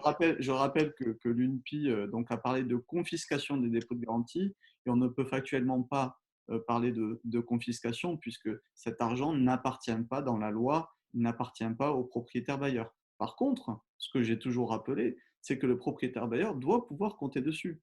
Et c'est pour ça que je suis attaché à ce qu'on garde le dépôt de garantie parce que ça responsabilise aussi et parce que ça reste, j'allais dire, un levier pour des choses très banales, sans rentrer dans un conflit entre un propriétaire et un locataire, hein, mais l'entretien de la chaudière ou, je ne sais pas moi, des éléments manquants dans un meublé, ben, le propriétaire décide de retenir une partie du dépôt de garantie, il est tout à fait dans son droit, c'est tout à fait légitime, et ça n'appelle même pas, j'allais dire, de contestation, de conflit particulier. Donc, on garde le dépôt de garantie, mais il n'est pas question de confiscation puisque cet argent initialement appartient au locataire et c'est de l'argent, une créance sur laquelle le propriétaire bailleur doit pouvoir compter en fonction de la loi. Et je rebondis aussi sur ce que disait Jean-Michel Camison et je le rejoins totalement et je pense que ma réponse va le satisfaire, mais le chantier sur la grille de vétusté n'est pas du tout mis de côté, sauf qu'il est réglementaire et que je veux travailler avec la ministre sur justement son développement, mais ce ne sera pas dans la loi, ce sera sur le plan réglementaire. Et donc là, c'est aussi le ministère qui peut inscrire cette grille de vétusté unique. Mais je souhaite qu'on poursuive ce travail, comme sur d'autres, par exemple, j'avais proposé dans mon rapport Loi en confiance la création d'un observatoire des délais de traitement des procédures d'expulsion. Je pense que le sujet des expulsions suscite beaucoup de réactions parce qu'on est dans l'affect, parfois dans le fantasme aussi, mais je voudrais qu'on remette et qu'on ait des données, encore une fois, je reviens sur les données, mais des données les plus justes possibles. Ça, c'est de l'ordre réglementaire, mais je souhaite qu'on fasse aboutir aussi ces chantiers-là. Michael, deux choses rapidement. La Caisse des dépôts et consignations sont des questions qui nous sont posées. Pourquoi pas la Caisse des dépôts? Et dernière chose, je reviens au propos de Jean-Michel, le mandat de garantie totale, dans ton esprit, ce ne sera pas dans la loi. Est-ce qu'il peut motiver une majoration du prix par rapport, ou est-ce qu'avec la même logique, que tu dis, bah non, il faut sécuriser le bailleur, il faut que les administrateurs de biens rasent gratis, en quelque sorte? Alors, sur la question de la Caisse des dépôts, je travaille beaucoup avec eux évidemment sur les sujets logement, mais la Caisse des dépôts ne souhaite pas, en fait, pour rappeler l'historique, ça avait été un sujet qui en 2016-2017 avait été évoqué. À l'époque, l'ancienne direction de la Caisse des dépôts regardait ce sujet de la consignation des dépôts de garantie. La direction depuis avait changé et ne souhaitait pas se positionner comme étant un intermédiaire dans le parc locatif privé sur la gestion des dépôts de garantie. On rappelle que ça fait quelque chose comme 4 milliards et demi, hein, les dépôts de garantie. Ça n'est pas rien. Hein. À terme, puisque j'insiste, mais toutes les mesures de ma proposition de loi ne rentrent en vigueur que pour les nouveaux baux signés, pas pour les baux en cours. Donc, j'avais dit, il faudra plusieurs années, évidemment, pour que l'on arrive à ces montants. Sur la question du mandat obligatoire, au départ, pourquoi moi je voulais avoir un mandat obligatoire, c'est-à-dire un mandat de sécurisation totale obligatoire, parce que je pensais que le message envoyé aux Français, aux propriétaires bailleurs, serait plus simple si on avait d'un côté un parc géré de particulier à particulier qui ne sans sont garantie. Alors, sans garantie, ou en tout cas avec des garanties qui existent, mais Absolument. qui ne sont pas totales, que j'appelle qui ne sont pas des garanties totales. Visal, pour prendre un exemple, est une très bonne garantie. Et avec Julien de Normandie, on en avait beaucoup fait la promotion, mais c'est une garantie qui a certaines limites. Je rappelle par exemple la prise en charge des dégradations n'est couverte qu'à hauteur de 2 mois de loyer. Les loyers eux-mêmes sont plafonnés, c'est-à-dire que tous les candidats ne sont pas éligibles. Cela concerne tous les moins de 30 ans, mais vous avez une partie de la population locataire qui ne correspond pas à ces critères. Et donc, ce n'est pas une solution pour tout le monde. Malgré tout, ça reste une bonne solution. Et j'invite à la fois les ADB et les propriétaires bailleurs à la regarder parce que c'est franchement intéressant. Et les équipes d'Action Logement Service et de l'APAGL qui gèrent ce dispositif font un gros travail et sont assez réactifs. Donc voilà, ça marche très bien. Parfait. Terminé donc sur ce mandat obligatoire qui est devenu un mandat facultatif, j'ai la conviction que par son intérêt et par les attentes des propriétaires bailleurs, il n'y a pas forcément besoin de le rendre obligatoire dans la loi et il s'imposera de lui-même. Je suis certain qu'il s'imposera de lui-même parce que cela correspond à l'attente de la majorité des propriétaires bailleurs et encore plus en sortie de confinement et dans le cadre de cette crise que l'on traverse. Et enfin, merci mille fois. Pardon, vas-y, termine. Sur la caution, là aussi, je suis assez ouvert aux discussions. Maintenant, ma limite, c'est celle-là, c'est-à-dire que j'ai beaucoup entendu le sujet, mais de laisser deux parents. D'abord, il faut savoir, et j'ai été dans cette situation quand j'étais étudiant, que je n'ai pu compter que sur un parent pour… Tout le monde n'a pas les 2 parents, tout à fait. Voilà, et pour différentes raisons, hein, mais tout à fait. Pas forcément proche de vos 2 parents. Et donc, quand vous avez un seul parent, mettez-vous à la place aussi des parents qui ne peuvent pas aider leurs enfants et garantir l'accès au logement de leurs enfants. À la fois, je disais tout à l'heure, c'est un dispositif injuste socialement et qui met beaucoup plus de gens sur le côté qu'il ne permet d'en intégrer. Donc, à la question, est-ce qu'on ne pourrait pas monter à 2 garants au lieu d'1 ? Ma réponse, elle est non, parce qu'il faut qu'on apprenne à se tourner vers des dispositifs qui, eux, sont objectifs, qui ne sont pas forcément payants. Je reprends l'exemple de Visal.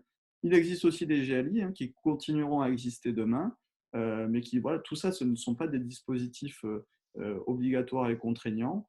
Ils répondent à des besoins différents, ils existent et ils continueront à exister. Merci beaucoup. Jean-Jacques Olivier, parce qu'autrement, je ne vais plus pouvoir le regarder en face et j'ai de l'amitié pour lui, pas seulement de l'estime professionnelle. Merci beaucoup de ta patience, mais voilà, je voulais vraiment que Daniel parle et puis voilà, l'enchaînement des choses. Alors, je ne sais pas si ton rôle, en arrivant après eux, est facilité ou compliqué. En tout cas, tu as des prises de position auxquelles tu peux réagir dans ta propre communauté professionnelle, exprimées par le député. Je sais que tu as été très, très en pointe, c'est-à-dire offensif aussi sur la question de la discrimination entre les petits et les gros, sur la question de la garantie totale qu'on vient d'évoquer. Voilà, donc le point de vue de l'Anacofi, ton point de vue, c'est vrai que tu connais intimement le métier de l'administration de biens et de manière très concrète, donc ton regard. Bon, ben merci. Je vais essayer, vu l'heure, d'être très synthétique. T'inquiète pas, on se donnera le temps qu'il faut. Je ne vais pas te couper. Bon. D'abord, globalement, nous, on est favorable à cette proposition de loi dans sa globalité. Même si, d'ailleurs, on pourrait signaler, dire que le régime français, rapport bailleur-locataire, est un régime très bien équilibré par rapport à d'autres pays européens. Mais bon, cette proposition de loi est intéressante à divers titres. Nous, à l'époque, notamment en février, il y a un point qui nous a fait réagir de façon assez vive, et je vais y revenir dessus, c'est sur ce fameux mandat, je dirais, nouveau mandat de sécurisation sociale, même si j'ai bien compris qu'il était aujourd'hui devenu facultatif, même si j'entends bien monsieur le député dire, mais il est facultatif, mais il s'imposera de lui-même. Nous, la réflexion qu'on a portée sur ce principe, en disant oui, pourquoi pas, mais si on ne va pas plus loin, ça risque d'être dangereux. Pourquoi ? Je m'explique. À travers ce mandat, on fait passer le professionnel d'une obligation de moyens à une obligation de résultat. Ça, c'est certain. C'est-à-dire que hier, le risque locatif, sauf si on est assuré, était porté sur le propriétaire. Demain, il va porter sur le professionnel. Donc, on transfère le risque. Et en économie, il y a un principe, je dirais, intangible, c'est que la marge revient à celui qui supporte le risque. Et je me dis, si il ne se passe rien autour de ça, je vais y revenir, ça me paraît compliqué de tenir d'un point de vue économique. Alors on dit, mais oui, mais c'est pas grave parce que le professionnel va pouvoir s'assurer. Et puis c'est pas grave non plus parce que finalement, globalement, le volume d'impayés, c'est 2%. Donc moi, j'ai deux réactions par rapport à ça. Et ce sont deux réactions d'expérience. D'abord, oui, aujourd'hui, c'est 2%, mais on l'a vu notamment aux États-Unis, on peut passer de 2 à 20% de façon très rapide, suivant les aléas. Et je ne vous fais pas le dessin si demain on avait d'autres pandémies et qu'on nous dise, commençons comme on le voit aujourd'hui dans le commerce et le bureau par ne pas payer le loyer, ça peut aller très très vite. Bon. Et la conséquence de ça, c'est que la compagnie d'assurance, elle réagira. Et tu le sais, moi j'ai géré en son temps plus de 22 000 logements, j'étais investi à 36% sur la GRL, donc j'avais la couverture publique, j'avais la couverture privée, et je sais les coûts, comment c'est parti d'une année sur l'autre, et quand ça part en vrille, ça coûte cher. Et si ça coûte cher, comme de toute façon c'est une charge qui va peser sur le professionnel, je rappelle qu'il n'y a pas si longtemps que ça, on a vu même des coûts d'assurance qui étaient quasiment au coût du mandat de gestion. Je me dis, qui va pouvoir tenir? Dans des cas comme ça, c'est normal, les plus gros tiennent et les plus petits sont en difficulté. Donc, moi je dis, en l'état actuel, surtout que dans la proposition de loi, rien, est-ce que pour autant on aura moins d'impayés? Non. Rien n'est fait, ce n'est pas un reproche, mais rien n'a été prévu pour essayer de réduire ces impayés. Donc, est-ce qu'on aura moins d'impayés? Non. Est-ce que pour autant on aura un meilleur rapport entre le bailleur et le locataire sur ce point-là? Je ne suis pas sûr, parce qu'en responsabilisant encore plus le professionnel, on déresponsabilise l'investisseur. Et donc, si moi on me dit qu'il pleuve, qu'il vente, qu'il gêne, je vais toucher mon loyer tous les mois, je ne suis pas sûr que de temps en temps, je ferai les travaux nécessaires pour peut-être l'amélioration de mon bien. Mais ça, alors, parenthèse, si tu permets, Jean-Jacques, j'ai une observation aussi du président de l'UNPI Paris, qui n'est pas avec nous, mais qui nous écoute, et qui dit ça va aussi déresponsabiliser le locataire qui va se dire, puisque mon propriétaire est protégé par l'administrateur de biens, je ne vais pas payer mon loyer. Voilà, ce qu'on appelle l'aléa. C'est autre chose, mais en tout cas, voilà, il y a un risque que le propriétaire, ce qui est logique en plus. Bon, voilà. Donc moi, je me dis… Michael saura répondre comme ça à toutes ces objections. Je me dis, on a un principe, c'est que la marge doit suivre celui qui supporte le risque. Et là, on n'est pas tout à fait dans ce schéma-là. Donc moi, ce que je dis, qu'est-ce qu'on peut faire? Allons plus loin.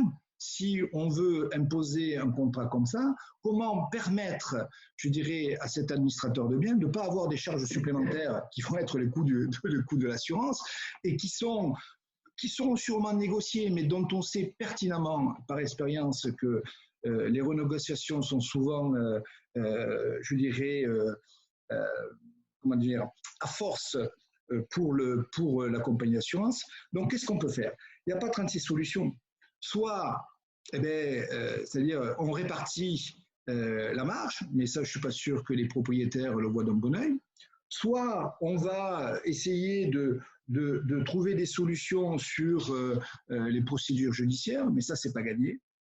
Donc, nous, ce qu'on a dit à l'époque, il y a peut-être une solution qui me paraîtrait assez saine pour tout le monde, c'est de permettre aux professionnels de faire un recouvrement rapide. Parce que toutes ces problématiques-là et les problématiques qui seront demain avec les compagnies d'assurance, on le sait, c'est le recouvrement, c'est l'impayé. C'est de plus en plus compliqué, c'est de plus en plus coûteux, c'est de plus en plus lourd.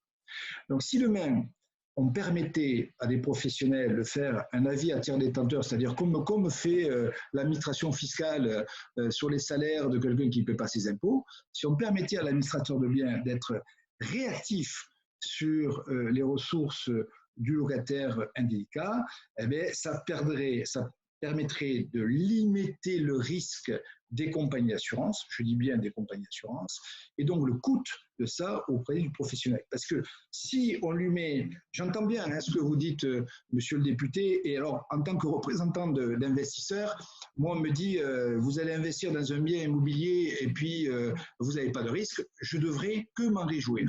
Mais ce que je me dis, si on ne va pas jusqu'au bout, plus loin de ça, le risque, c'est que effectivement, là, ça ne résistera pas à la moindre crise. On va avoir des coûts qui seront insupportables, surtout, bien sûr. Alors là, quand c'est insupportable, c'est de plus en plus douloureux pour les TPE et les PME que les grosses entreprises. Tu es clair. Je te relance avant de poser une question à Jean-Michel et sans doute de revenir vers le député. Je te relance sur la consignation du dépôt de garantie. Là encore, tu as l'expérience de l'administration de biens, même si tu représentes des professionnels dont ce n'est pas la mission, les CGP. Ton regard sur ce séquestre et sur, là encore, le besoin que ça ne coûte pas qu'a exprimé Michael Nogal. Alors, je veux dire, les professionnels de l'immobilier ont toutes les garanties nécessaires et l'expérience pour effectivement, voilà, ça me paraît évident, ça me paraît évident.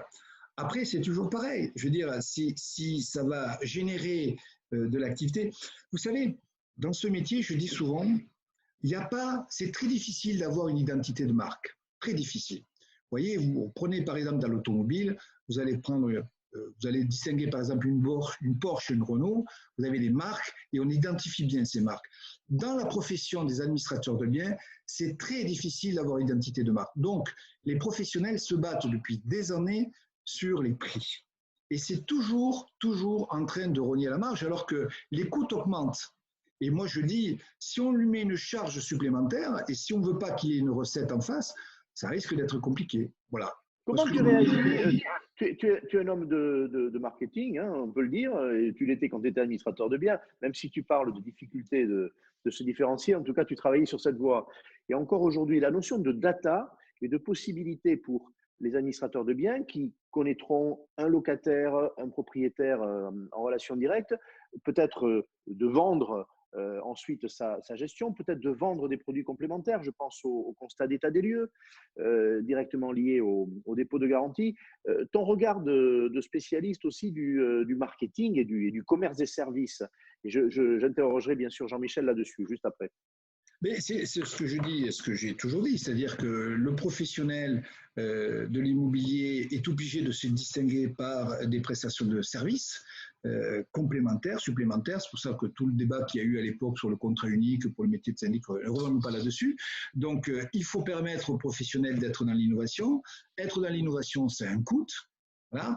Donc, pour lui, la période que l'on vit, je vous ai bien entendu, monsieur le député, quand vous avez dit la période que l'on vit, ce n'est pas le moment d'aller vers les propriétaires pour leur demander des coûts supplémentaires.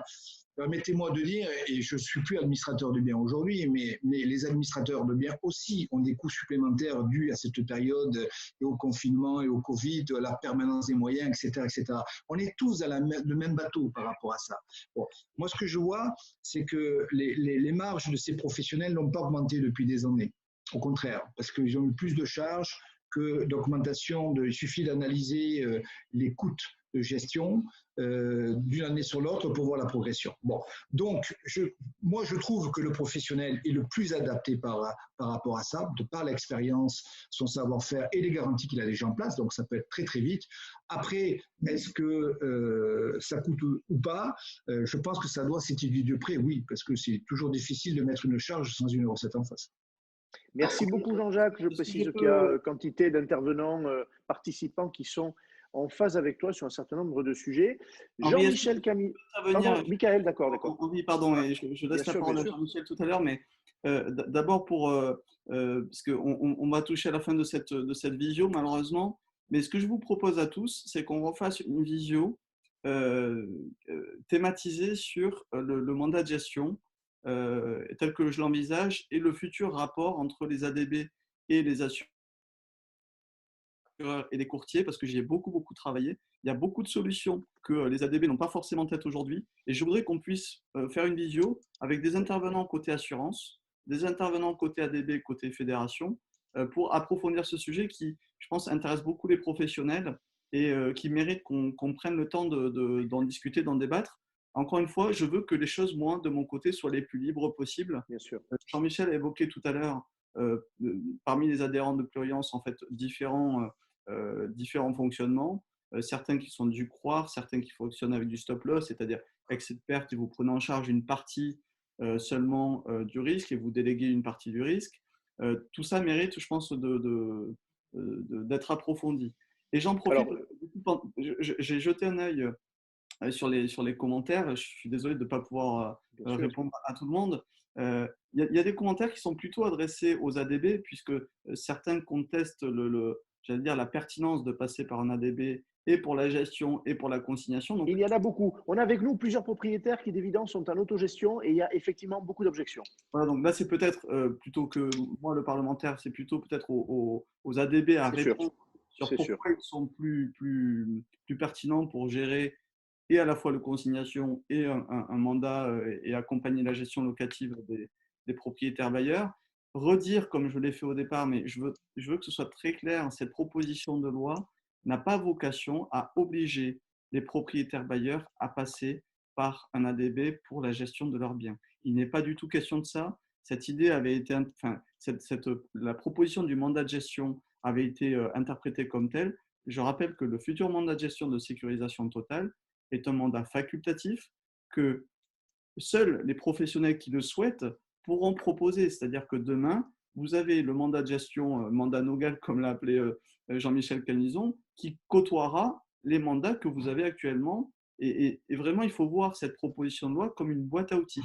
Le seul changement, j'allais dire radical, et qui ne plaît pas évidemment aux associations à la fois qui font la gestion de particulier à particulier ou aux associations de propriétaires qui défendent la captation du dépôt de garantie, c'est celle-là, c'est la consignation. Comment, auprès de qui, est-ce qu'il y a besoin de changer les choses? L'UNPI défend le statu quo.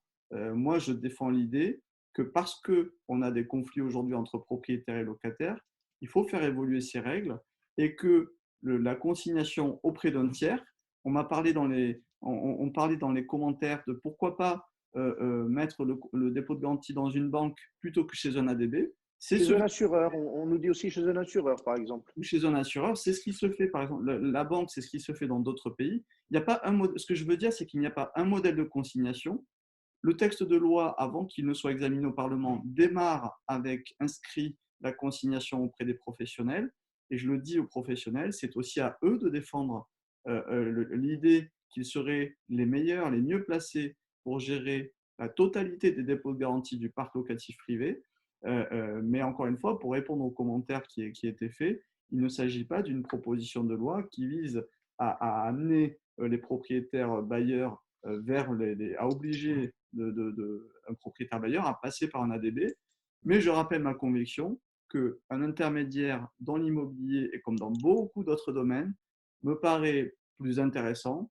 Je donne l'exemple de la voiture. Vous faites la vidange de votre voiture, vous pouvez la faire tout seul. C'est gratuit, en tout cas, vous payez l'huile moteur. Vous pouvez aussi décider de passer par un garagiste, un mécanicien, qui saura faire et qui fera à votre place et qui vous le facturera. Eh bien, c'est pareil pour l'immobilier.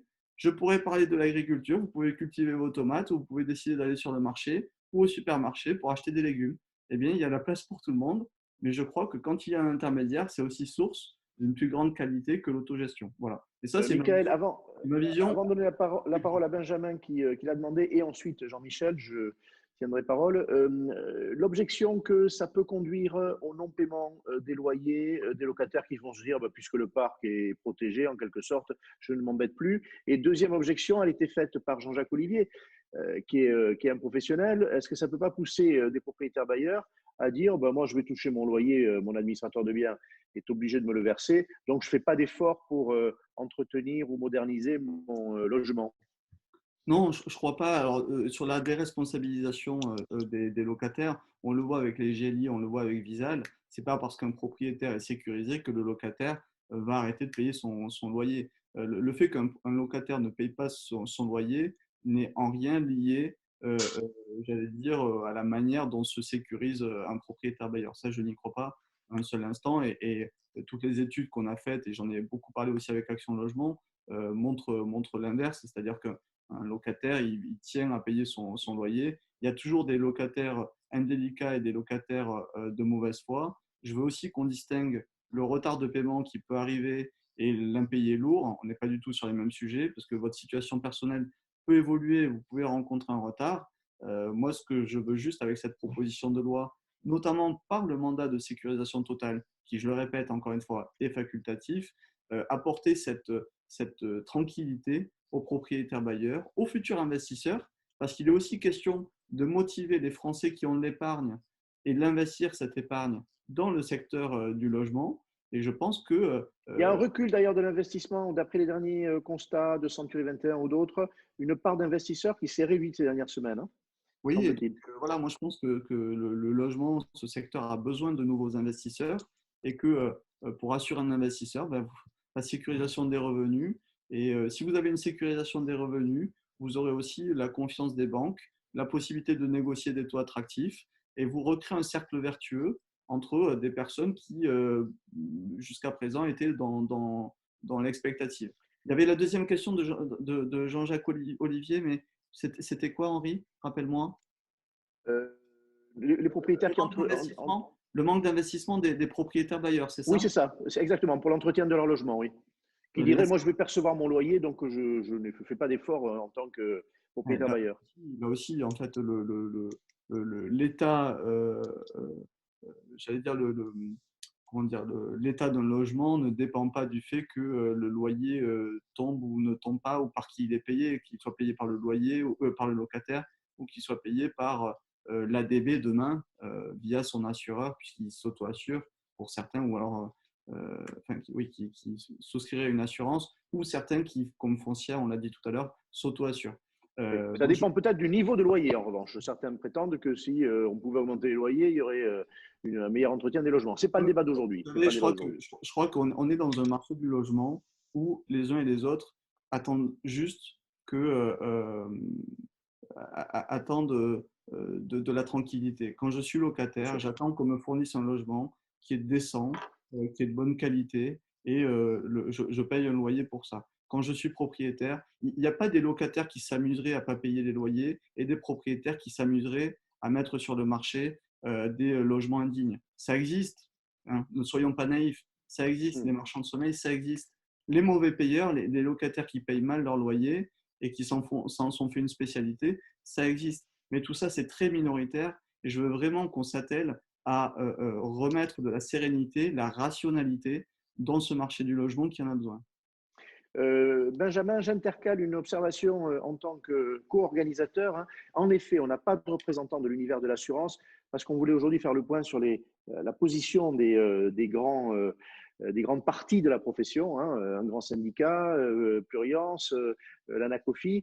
Mais bien sûr, il y a eu un gros travail de fait de nature à rassurer sur les réponses existantes en matière d'assurance. Travail avec les assureurs et les courtiers, on les associera la prochaine fois. Benjamin, à toi. Je voudrais qu'on parle aussi, donne-nous ton avis sur l'obligation de présentation, puisqu'il n'y aura pas d'obligation, ce n'est pas dans le texte aujourd'hui, ça satisfait Jean-Michel, de garantie totale, mais en revanche, il pourrait y avoir une obligation de présentation. Est-ce que ce ne serait pas une bonne idée? C'est-à-dire l'obligation que le professionnel ait ce produit dans les rayons et le présente à son propriétaire bailleur. Benjamin.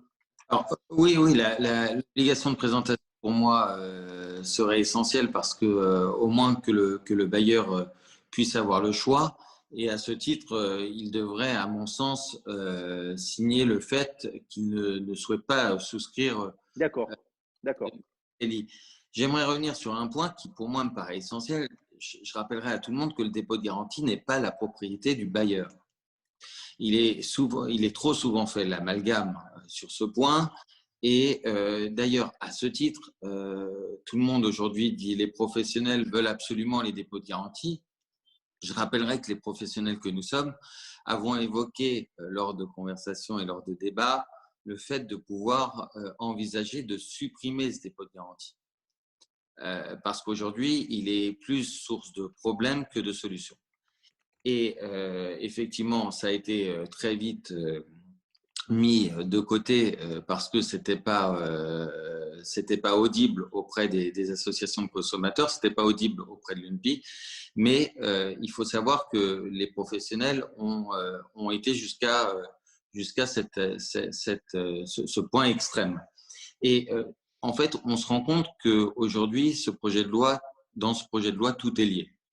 Pourquoi? Parce qu'un mental de sécurisation totale sécuriserait aussi la remise en état, la prise en charge des frais d'avocat. Une GLI, aujourd'hui, ça sécurise un bailleur dans la totalité des frais qu'il pourrait avoir. Et pour moi, c'est aussi un point important de comprendre qu'effectivement, le dépôt de garantie dans un mandat de sécurisation globale perdrait son sens. Et c'est pour ça que, effectivement, c'est quelque chose à voir. Et le dernier point, le fait qu'un bailleur ne ferait pas de travaux, ça me semble pas réaliste.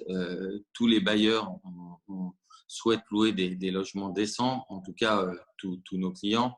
Donc, je pense que ça, c'est pas réaliste. Et enfin, j'aimerais attirer l'attention de tous. Il est clair que le changement, d'une manière générale, ça déplaît. Regardez l'exemple en Île-de-France, enfin à Paris plus exactement, de l'encadrement des loyers. Tout le monde disait tous les investisseurs vont retirer leurs biens, que ce soit en gestion, mais pire à la location lorsqu'il y aura l'encadrement à Paris. Dans les faits, si on a perdu entre 1 et 2% des biens parisiens, c'est bien le maximum. Donc, il faut quand même… alors, je vois Jean-Michel qui hoche la tête. Il va avoir la parole. Il va avoir la parole. Nous répondre. Et évidemment, je ne pense pas que c'est l'encadrement des loyers qui a incité les bailleurs à faire du Airbnb. Juste c'était le point. Voilà. Benjamin, une question. Michael nous a peut-être déjà quittés. Je vais devoir vous laisser. Voilà. Bon, merci beaucoup. Deux choses. Donc, si vous souhaitez organiser cet échange plus particulier avec les assureurs, avec la communauté des assureurs, d'accord. Voilà, et peut-être faire aussi une autre visio, là peut-être plus tournée vers les spectateurs qui ont beaucoup de questions, et je vois que certains sont frustrés de ne pas avoir obtenu des réponses. Non pas qu'on n'ait pas voulu y répondre, mais que ça a été, on est tenu par le temps. Mais en tout cas, je serais heureux de revenir et de répondre peut-être en direct aussi à des questions qui seraient posées par les internautes. Merci beaucoup. Et si je puis me permettre ça, comme organisateur, Nogal fait recette. Voilà. On voit que les questions sont abondantes et qu'un débat ne suffit pas. Merci beaucoup, monsieur le député. Je reviens vers Benjamin. Je me fais le porte-parole du député parce qu'il a aussi eu cet argument. Il a dit quelquefois, ça peut faire baisser les barrières à l'entrée, comme on dit, c'est-à-dire qu'un propriétaire rassuré sur le versement de son loyer va aussi laisser davantage la main pour le choix du locataire à l'administrateur de biens. Et au bout du compte, on aura aussi une plus grande ouverture du marché locatif. Typiquement, aujourd'hui, il y a des risques qu'on ne prend pas avec un CDD, avec un intérimaire, avec certains profils. Si on sait qu'il y a une sécurisation, on va être plus détendu dans le choix du locataire. Ton point de vue de l'administrateur de biens, et Jean-Michel pourra réagir à ça aussi, bien sûr. Ah ben, très clair. Aujourd'hui, pour parler de notre responsabilité, je ne donne plus le choix à mes bailleurs du choix du locataire lorsqu'on a une GLI. Pour une bonne et simple raison, c'est que pour ne pas discriminer, il ne faut pas avoir le choix. Donc très clairement, aujourd'hui, quand moi j'ai un locataire qui répond aux critères de solvabilité, j'informe mon bailleur que son bien est loué. Et du coup, je lui retire un problème, c'est-à-dire le choix qu'il pourrait avoir de choisir un dossier ou un autre. Aujourd'hui, nous, ce que nos bailleurs souhaitent, c'est avoir un locataire. Connaître son prénom, aujourd'hui, il a plus d'intérêt. Donc, effectivement, lorsque c'est signé, on lui envoie le bail, on l'informe de qui est son locataire, mais il en prend uniquement note. Et effectivement, grâce à la GLI, il sait qu'il est assuré d'avoir ses loyers, donc pas de problème. Je reviens vers Jean-Michel. On est dans les 3 dernières minutes, hein. On a dépassé l'heure, mais c'était normal. Le débat le méritait et on n'a pas encore fini. On l'a dit, il y a d'autres façons de regarder cette proposition de loi, sous l'angle assurantiel notamment. Jean-Michel, tu opinais du chef, m'a-t-on dit. Alors, je ne sais pas dans quel sens, si c'est de haut en bas, Ça de droite dépendait à des gauche. questions, oui. Ça dépend des questions. Donc, à toi et Jean-Jacques aussi pourra réagir. Et puis après, Benjamin, la présidente Émilie Jousset a dû nous quitter aussi. Donc, c'est Benjamin qui aura le mot de la fin. Merci Henri. Très rapidement, je partage beaucoup des points qui ont été évoqués par Jean-Jacques. Je voudrais revenir sur un point qui a été un peu un fil rouge tout du long. On a souvent parlé du nombre de mandats intermédiaires par rapport aux autres, en disant bah oui, mais on ne peut pas se satisfaire d'un tiers. Oui, j'aimerais pas non plus qu'on pense que c'est de la faute des ADB qui font mal leur boulot, qu'on est à un tiers d'intermédiation. Si on est à un tiers d'intermédiation, c'est que le millefeuille législatif qui s'empile depuis environ 20 ans et malheureusement, l'encadrement des loyers en fait partie, fait que globalement, le propriétaire, pour ne pas rentrer, on va dire, dans ce carcan législatif, préfère travailler seul. Ça lui laisse peut-être plus de liberté. Donc, ne donnons pas l'impression que c'est la position de l'administrateur de biens qui fait qu'on est de moins en moins intermédiaire. Non, mais d'ailleurs, le député, je crois, reconnaît que le marché de gré à gré n'est pas sécurisant, qu'il ne respecte pas les règles, c'est ça, hein, et voudrait flécher davantage vers vous. Il est plus libre et, voilà, et peut-être que les propriétaires choisissent la liberté. C'était quoi l'autre question, oui? On parlait de l'obligation de présentation. Il y a plusieurs sujets. L'obligation de présenter ce mandat aux clients, c'est-à-dire qu'il faut l'avoir sur les rayons, mais il faut aussi le présenter. Il faudrait qu'ils disent oui, on m'a proposé, je ne l'ai pas pris. Alors, comme ça existe pour un certain nombre de dispositions. Je ne suis pas pour. C'est compliqué d'imposer à un professionnel de proposer un service dans lequel il ne croit pas. Qu'est-ce qui va se passer? Il va mettre un taux d'honoraires tellement élevé que ce ne sera pas attractif. Il en aurait la liberté, oui. Oui, je n'y crois pas. Mais Benjamin a dit quelque chose de très vrai. Il faut laisser le choix au propriétaire. Le propriétaire, il a le choix de changer d'ADB. Si son administrateur de biens du coin de la rue ou celui qui connaît depuis longtemps ne lui propose pas le mandat adéquat, il peut très bien aller voir ailleurs. Voilà. Alors simplement, il faut l'obligation, juste une observation, l'obligation de présentation, c'est souvent aussi l'obligation d'informer, parce qu'il y a aussi des bailleurs, de moins en moins, j'en conviens, mais qui ne savent pas. Oui, alors là, par contre, je suis d'accord sur le fait qu'il faut informer. Tu connais mon passé, j'ai passé un certain temps chez Darty, et chez Darty, on avait cette fameuse police d'assurance étendue qui garantissait ton bien 2 ou 3 années de plus. Et effectivement, à un moment donné, pour éviter une désinformation ou une mauvaise information du consommateur, on faisait signer, lors de la prise de commande, on faisait signer le fait que ce produit avait été présenté. Pourquoi pas? Sur l'information, je suis d'accord. Sur l'obligation de présentation, un peu moins. D'accord. Et dernière chose, on évoquait avec Benjamin, qui lui a pris une position claire, la possibilité de d'étendre en quelque sorte le choix des locataires dès lors que le versement du loyer serait garanti, le propriétaire ou son mandataire aurait un autre regard dans la sélection du locataire. Est-ce que tu crois ça? J'espère. Ouais, je pense que c'est bien d'y croire parce que c'est un peu le but quand même de la sécurisation du mandat, hein, c'est de laisser la main à l'administrateur de biens sur le choix du locataire. Bon, après, il y aura des réticents, il y en aura qui seront tout à fait d'accord. Je travaille avec pas mal d'institutionnels qui ont des immeubles entiers et qui me confient la commercialisation. L'institutionnel, mais par conviction, par éthique, il ne valide pas le choix du locataire, c'est nous qui le faisons. Parce qu'à partir du moment où il nous a fixé des critères objectifs de choix, et il nous laisse le choix, donc ça revient un petit peu à ce que disait Benjamin. Maintenant, bon, il est probable que tous les locataires ne soient pas d'accord avec ce point de vue. Voilà. Merci beaucoup, Jean-Michel. Je vais pour le mot de la fin avant le mot de courtoisie de Benjamin. Je retourne vers Jean-Jacques. Telle ou telle réaction à ce qui a été dit. Là, on vient d'évoquer plusieurs sujets. Écoute, vu l'heure, si tu me permets, je vais finir sur un trait d'humour. Avec plaisir. Toujours sur ce sur quoi je suis intervenu, c'est-à-dire le mandat en sécurisation totale. Au lendemain du résultat présidentiel, il y a eu le vrai débat sur la suppression de l'ISF et l'arrivée de l'IFI. Et les arguments qui étaient évoqués à l'époque, c'était de dire non, mais les propriétaires sont des rentiers. Alors, les professionnels de l'immobilier ont crié au loup, à tel point que bon, beaucoup de gens, et tu le sais, autour soit de l'Élysée, de Matignon, du logement, ont dit oui, ça c'est quand même maladroit, il faut arrêter d'employer ce terme de rentier. Maintenant, je trouve ça extraordinaire parce que, sûrement sans le vouloir, ben, député Nougal, il n'est pas là, mais je l'ai déjà dit, va donner raison finalement au président de la République parce que si, comme il le pense, ce contrat devait, je dirais, devenir, même s'il est facultatif, devait devenir la règle, ben, je pense que nos propriétaires de demain ne seront pas loin de devenir un rentier. Bon, alors toi, tu es favorable à une certaine prise de risque. Bon, tu es favorable à une certaine prise de risque. Très bien, parfait. Merci beaucoup Jean-Jacques. Benjamin, ce sera le mot de la fin. Je vous dis, en ce qui me concerne, tout le plaisir que j'ai eu à animer ce débat.